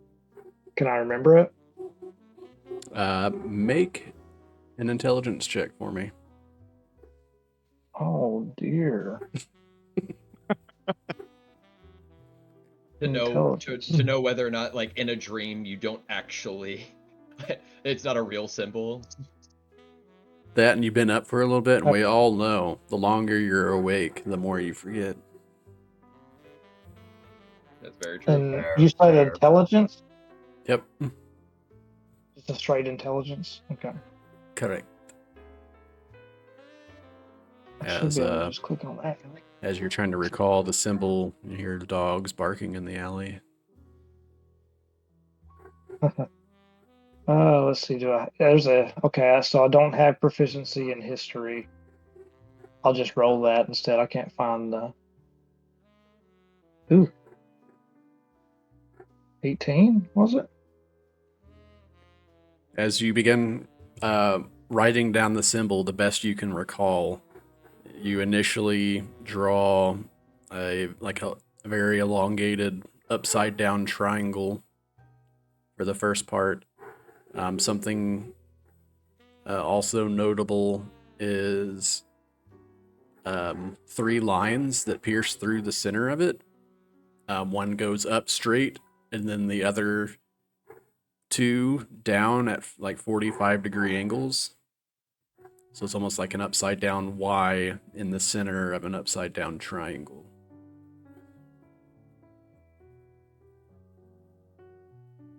Draw. It's leaving me as soon as I remembered it. It's trying to leave me. Something like this, but I don't think that's quite it. It's the same dream. It's different, but the same every time. And I'll reach into my apron and pull out a small tin, press a button, and it flips open, and I'll pull a cigarette out and light it. Of course, Bobo's already smoking. Of course. Perhaps you could try looking in the library. Not sure Yeah. what you would search for, but could be worth a look. Yeah, after the last call, maybe I'll stay up and I'll do that. I'll look around the bar. How busy are we? It's a pretty busy night. You see the full table, the poker table in the back. Inores, of course, over there. I like to think, kind of as we're doing, at some point during our conversation, I hear Inores ring that bell, and I look over at an empty spot on the bar where that sets a bell for me to call last call, and I am immediately infuriated that Honores once again took my bell and is using it to have himself served.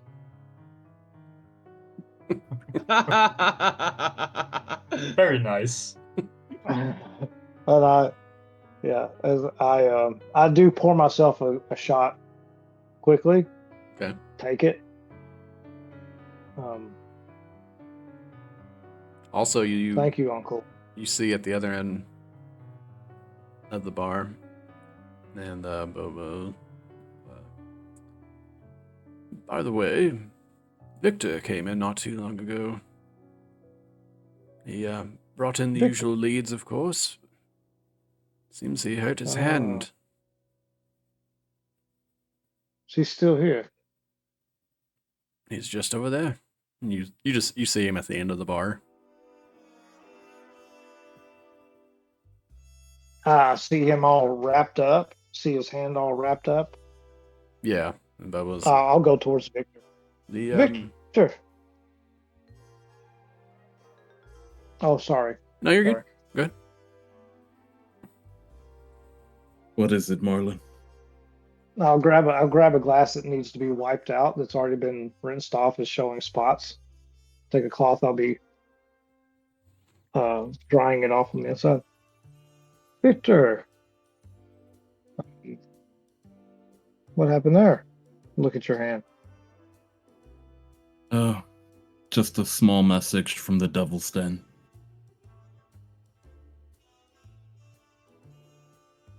As you, did that happen here? Oh no, I had to pick up some leads, and well, they aren't exactly fond of you over there. Huh. Oh well. Maybe you should start meeting them here instead. If only it were that simple. That's an open invitation. They can come anytime they want. I don't think they want to follow my rules, though. We don't want to start any wars between you and them. I'd rather keep this as a safe place. Like, as you say that, there's like the camera angle pans over your shoulder, clearly revealing like multiple members of the Good Boys, like at one of the tables.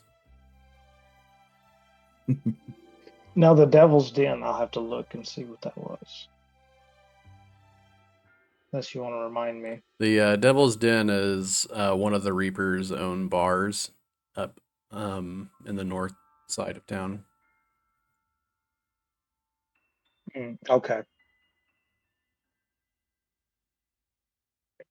Gotcha. Oh yes. Well, they always have the same request, don't they? For the most part, yeah. I mean, it was a Yeah, it little looks like different it's gone tonight. farther than requested. Motion towards your hand. It looks like it's gone further than requested. It looks like it's more of a demand now, doesn't it? Don't worry, Marlon. I won't be after you. I'll like lean over the table. I'll lean over the table and say, we could just wait until they leave. You know, put me up on a rooftop. At least take care of a few of them.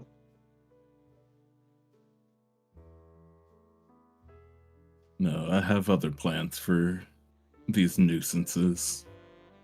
Don't worry. I'll lean back over the bar. Need some bandages. Here, come on. Go around the bar to the back. We'll get you some clean bandages, and you don't want that to get infected. Always the hospitable one, you. I'll just open the room that I came out of. I think that, we probably have a cabinet with some first aid supplies and stuff like that, where you can get it properly bandaged up. Yeah, definitely. As you guys are heading to the Cool. back, another rumble of thunder goes off, and you notice like all the lights in the bar kind of flicker out for just a second and come back on. Jeez, what's going on out there? That's all I kind of like wait in the doorway while he's opening the cabinet and getting what he wants. What's going on out there? Seems pretty rough. Rougher than usual. It's a different air about the city tonight. That's for sure.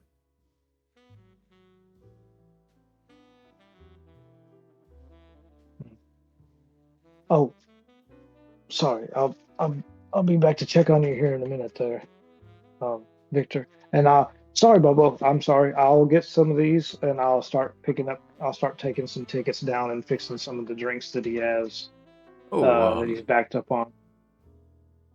Don't worry about it, Marlon. I can take care of these. Here. And Seem like reaches under the counter where he had taken the leads from Victor. Feel free to go over these. I can handle it from here for now. If you want You to go shouldn't look have over to, these, Uncle. You do too much. it's no All trouble right. at all. You're the best. And I'll go back to that room with Victor and I'll start going over them. And I hear the bell ring. Okay, so here's what happens. I hear that bell ring as I take those papers from Bobo. I hear that bell ring, and I go to draw my pistol to shoot the bell out of his hand, and Bobo stops me. Says, "It's fine, it's fine," holster it back up. Don't worry about it, Marlon. I've got it under control. All right, I'll get your bell all right. back. Again. I don't know. He keeps taking it. He thinks he owns the place. Hell, and depending on this game, he may. And I'll go back and I'll check my thing while I mute myself.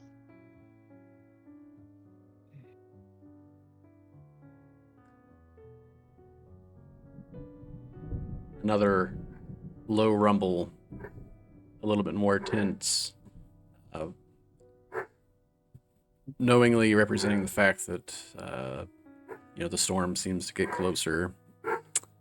The wooden boards and of the walls and the floors kind of shake slightly more violently. You can hear the vibrating of the glass kind of sliding against the wooden surfaces. The lights flicker, and some of the chatter amongst the room kind of dulls for just a second, and then quickly picks right back up after the thunder subsides and the lights continue. Victor, you pull out the leads that you had purchased from the Reapers. And you see a contract that has a description about someone who lives in the South Burbs. They've been kind of acting as an informant for the Reapers on the Good Boys movements, and they haven't reported back in a few days, and they want you to go find them and see if they're still alive. The second lead is that a human named Oscar, which is a devil dust addict, has been running his mouth lately and telling people about some things he probably shouldn't be. And the Reapers want you to convince him to keep his mouth shut. And then there's some descriptors about some hints that can kind of help guide you in the right direction to start you off.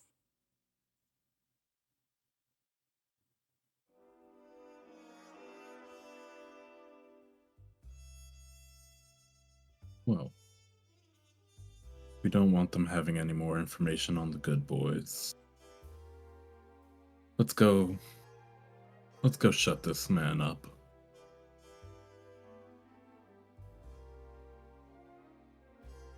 Am I there with him? Sorry. Did you leave the back room? Like you were there with Victor, right? Yeah. I was there, with Victor going over these contracts as well. I was thinking. Okay. Is the guy that's mentioned, is he in the bar right now? You don't think so. Okay. Or at least I don't think you're too familiar with either of them. Who he is. I got you. Yeah, sure. Sounds good. After last call, like usual. You already know the situation. I'll meet you after dark. Or after closing. Well, you're going to help me clean up, right? Of course. You helped me bandage up. Thanks. Good deal. Let's go make sure that Norris doesn't get himself killed out there. As you go to turn the handle to open the door once more to walk back out into the bar, you hear the lightning strike and the lights go out as you reach for the handle, and then you hear Harrison and Rowan. You guys are about 150 to 200 feet just down the street with Bishop Square in view, and you see this huge bolt of lightning literally hit Bishop Square on top, and you see like the little like amber yellow lights in the windows all go to black. Like that. Yeah, just One or two, probably. you see a little spark on the roof.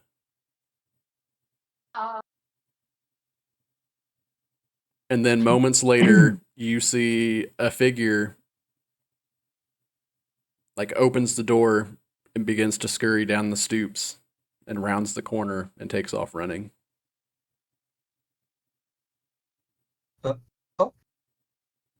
Oh God! Oh no! Did you see that? Did you see that? Did you Yes, see him? yeah. Okay. I saw him. Yes. Okay. Like 15 seconds later, you see all the lights cascade up the building as they turn back on. Honores in the middle of the poker table. You see Like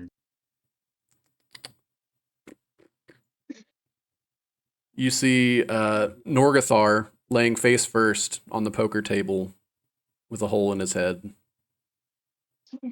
The green velvet completely soaked. as it's like slowly drooping off the table. And Dirty Daryl, hey, what the hell? Pushes himself back, stands up.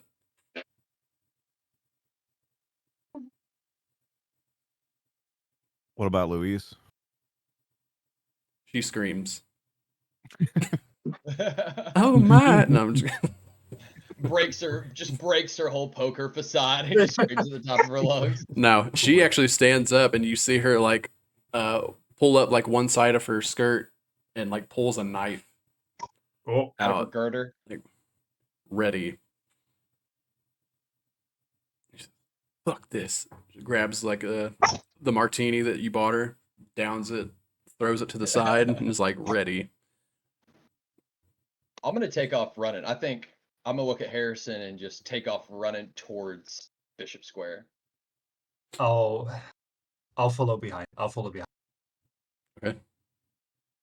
Seeing him like that, I guess. I'll follow behind. Mhm. All right. So are you guys like full sprinting, chasing him down, or are you just trying to follow without being noticed? Are you just trying to tail him? No. So I'm running towards Bishop Square. Oh, okay.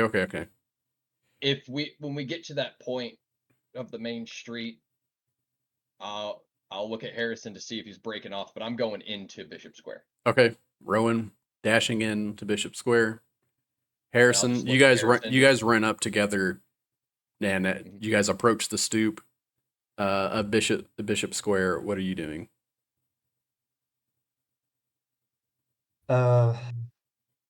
As I approach the building, I'm going to just try and.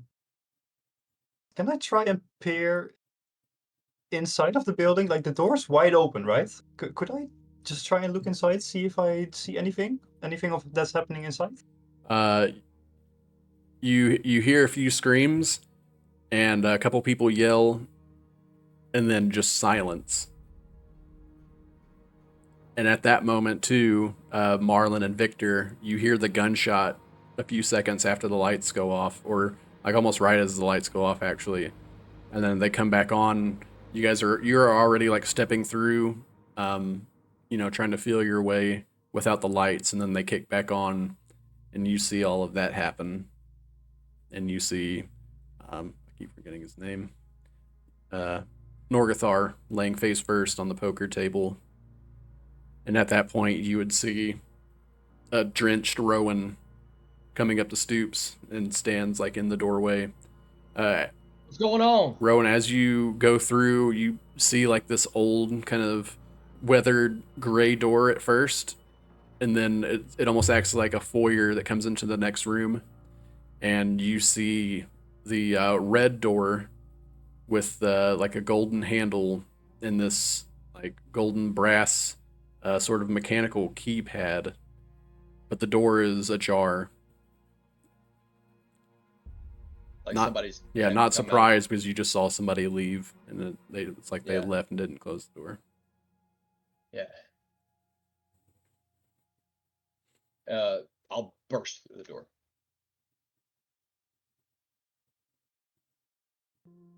The door crashes, and everyone looks Chad, you're towards you. muted. The hell's going on? You say I can act. So I see Rowan coming in the same time the lights come on, or do I have a little bit to act before that? You have a little bit to act. Like the lights come on, you look over and see the table, and you see like Honorace kind of react, and you see Louise react, and you just see Who's Louise? Oh, Louise, the woman he was playing poker with. Yeah. Okay.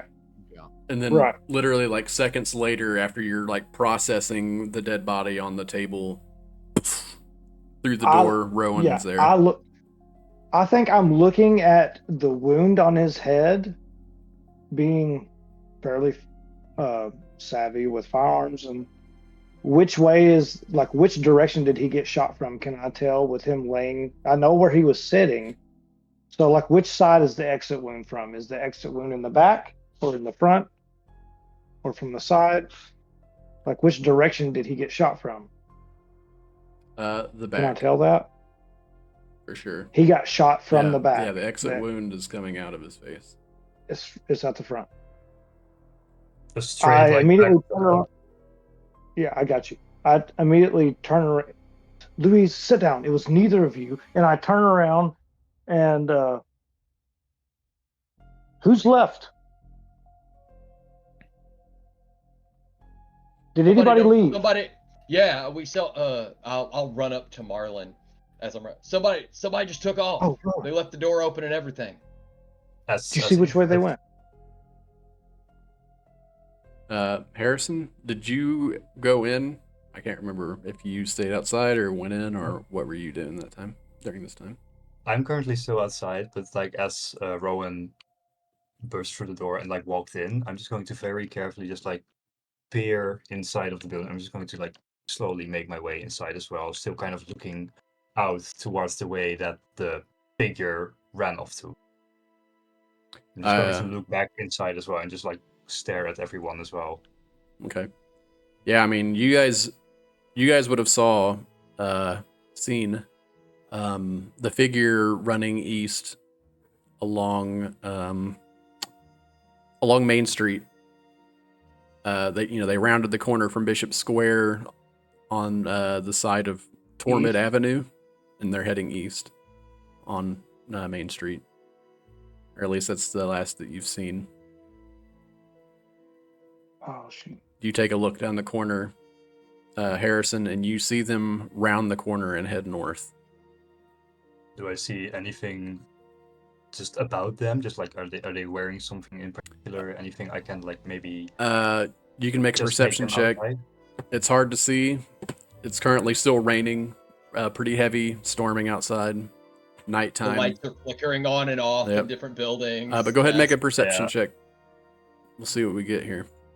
Do I make it at disadvantage because of all the rain and all of the different stuff that's going on right now? You don't have dark vision, do you? I don't. Not that it would matter too much. Yeah. We'll say it would be more or less heavy obscurity kind of deal. Not All right. not exactly heavy obscurity, because I'm not gonna say that you're blinded, but it's rough. It's difficult. So okay, Yeah. disadvantage. Got it.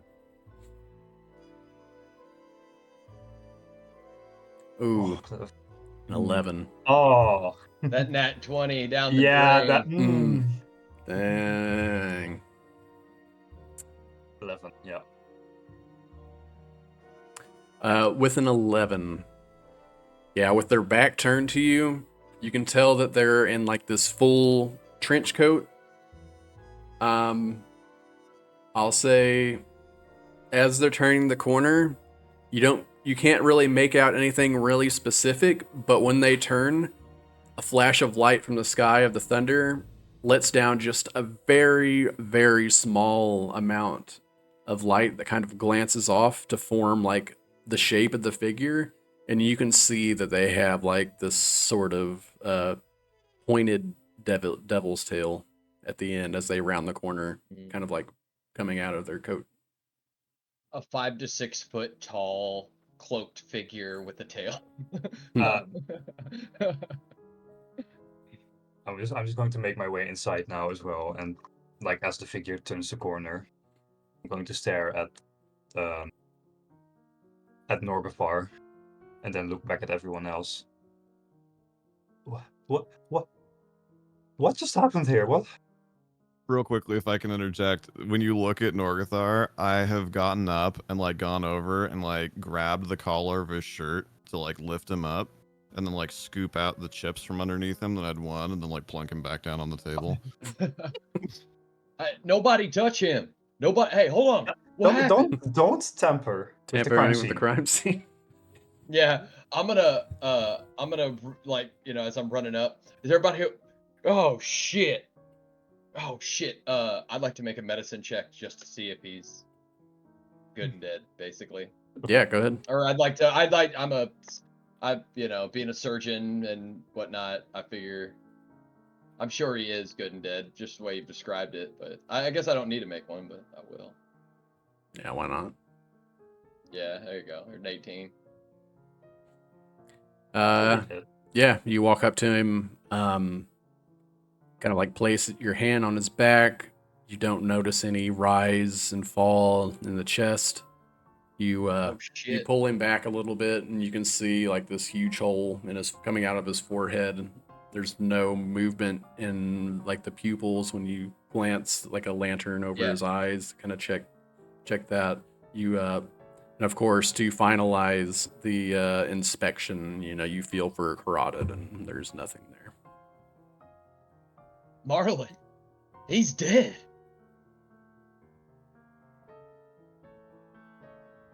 And I'll look at Honora's. The hell, man? What happened?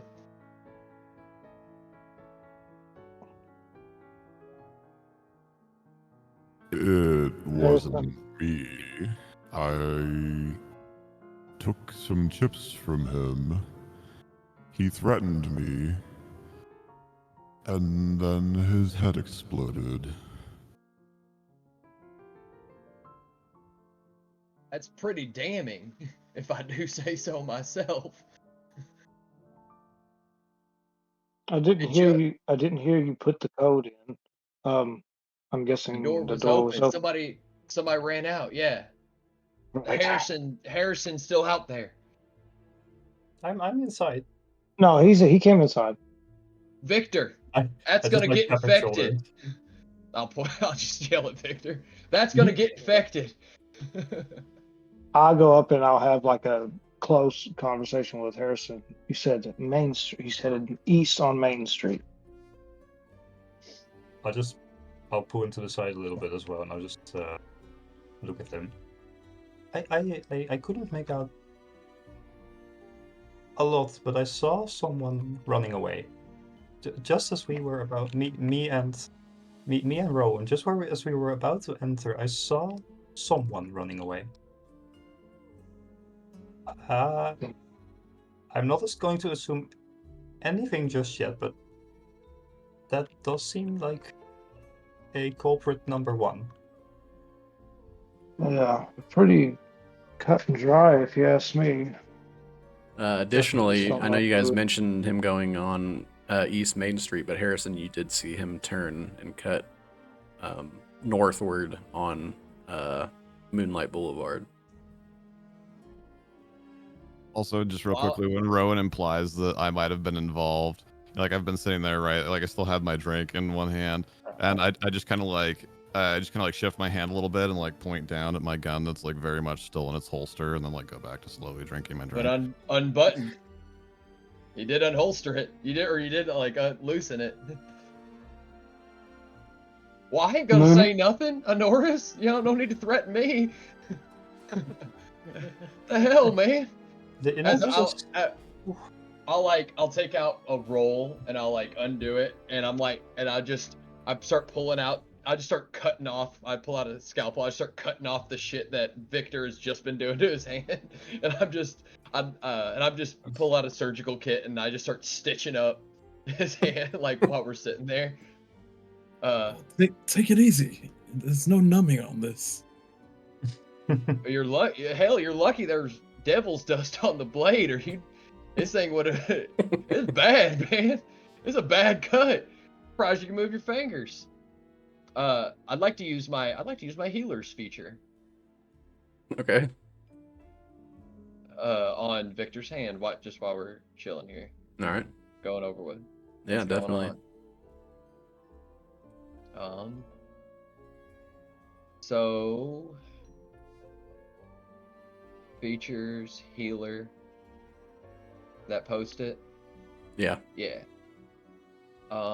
As an action, I spend a use of a healer's kit, and you get 7 hit points back. As I kind of pull out all my surgical tools. All right, here. Hold on a second. You're gonna want to bite onto this. Yeah. And I'll reach behind the bar and I'll just grab a bottle of rot gut. I'll pour a little on your hand. I'll take a swig myself. I'll hand you a swig and I'll hand you this. And I'll just start doing work on your hand right there.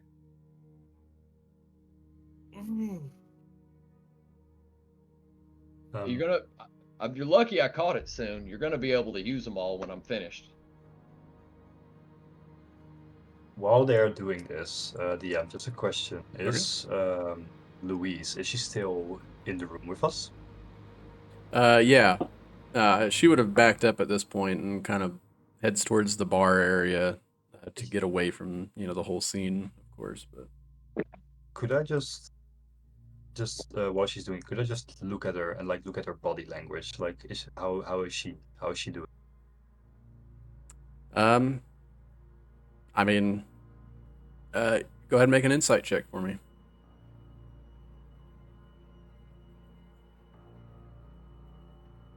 Insight. There we go. 11. From what you can tell, she seems a little shaken up about it. She, asked Bobo for another drink, and she definitely seems on edge. Okay. All right.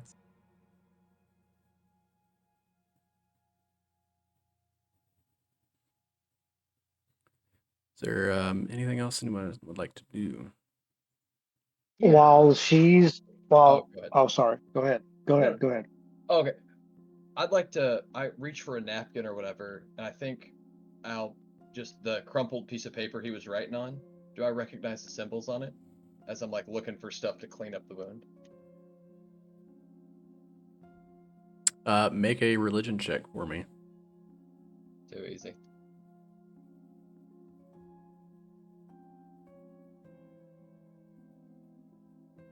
That I was writing on? Yeah. That'll Cool. be a 19. I would say with your background, you're definitely more proficient with academic stuff more than religious, but because of the nature of the church's involvement with everything, there's definitely some overlap. And you've seen this before, but you can't quite recall the specifics of it, but you think it might be some type of infernal symbol.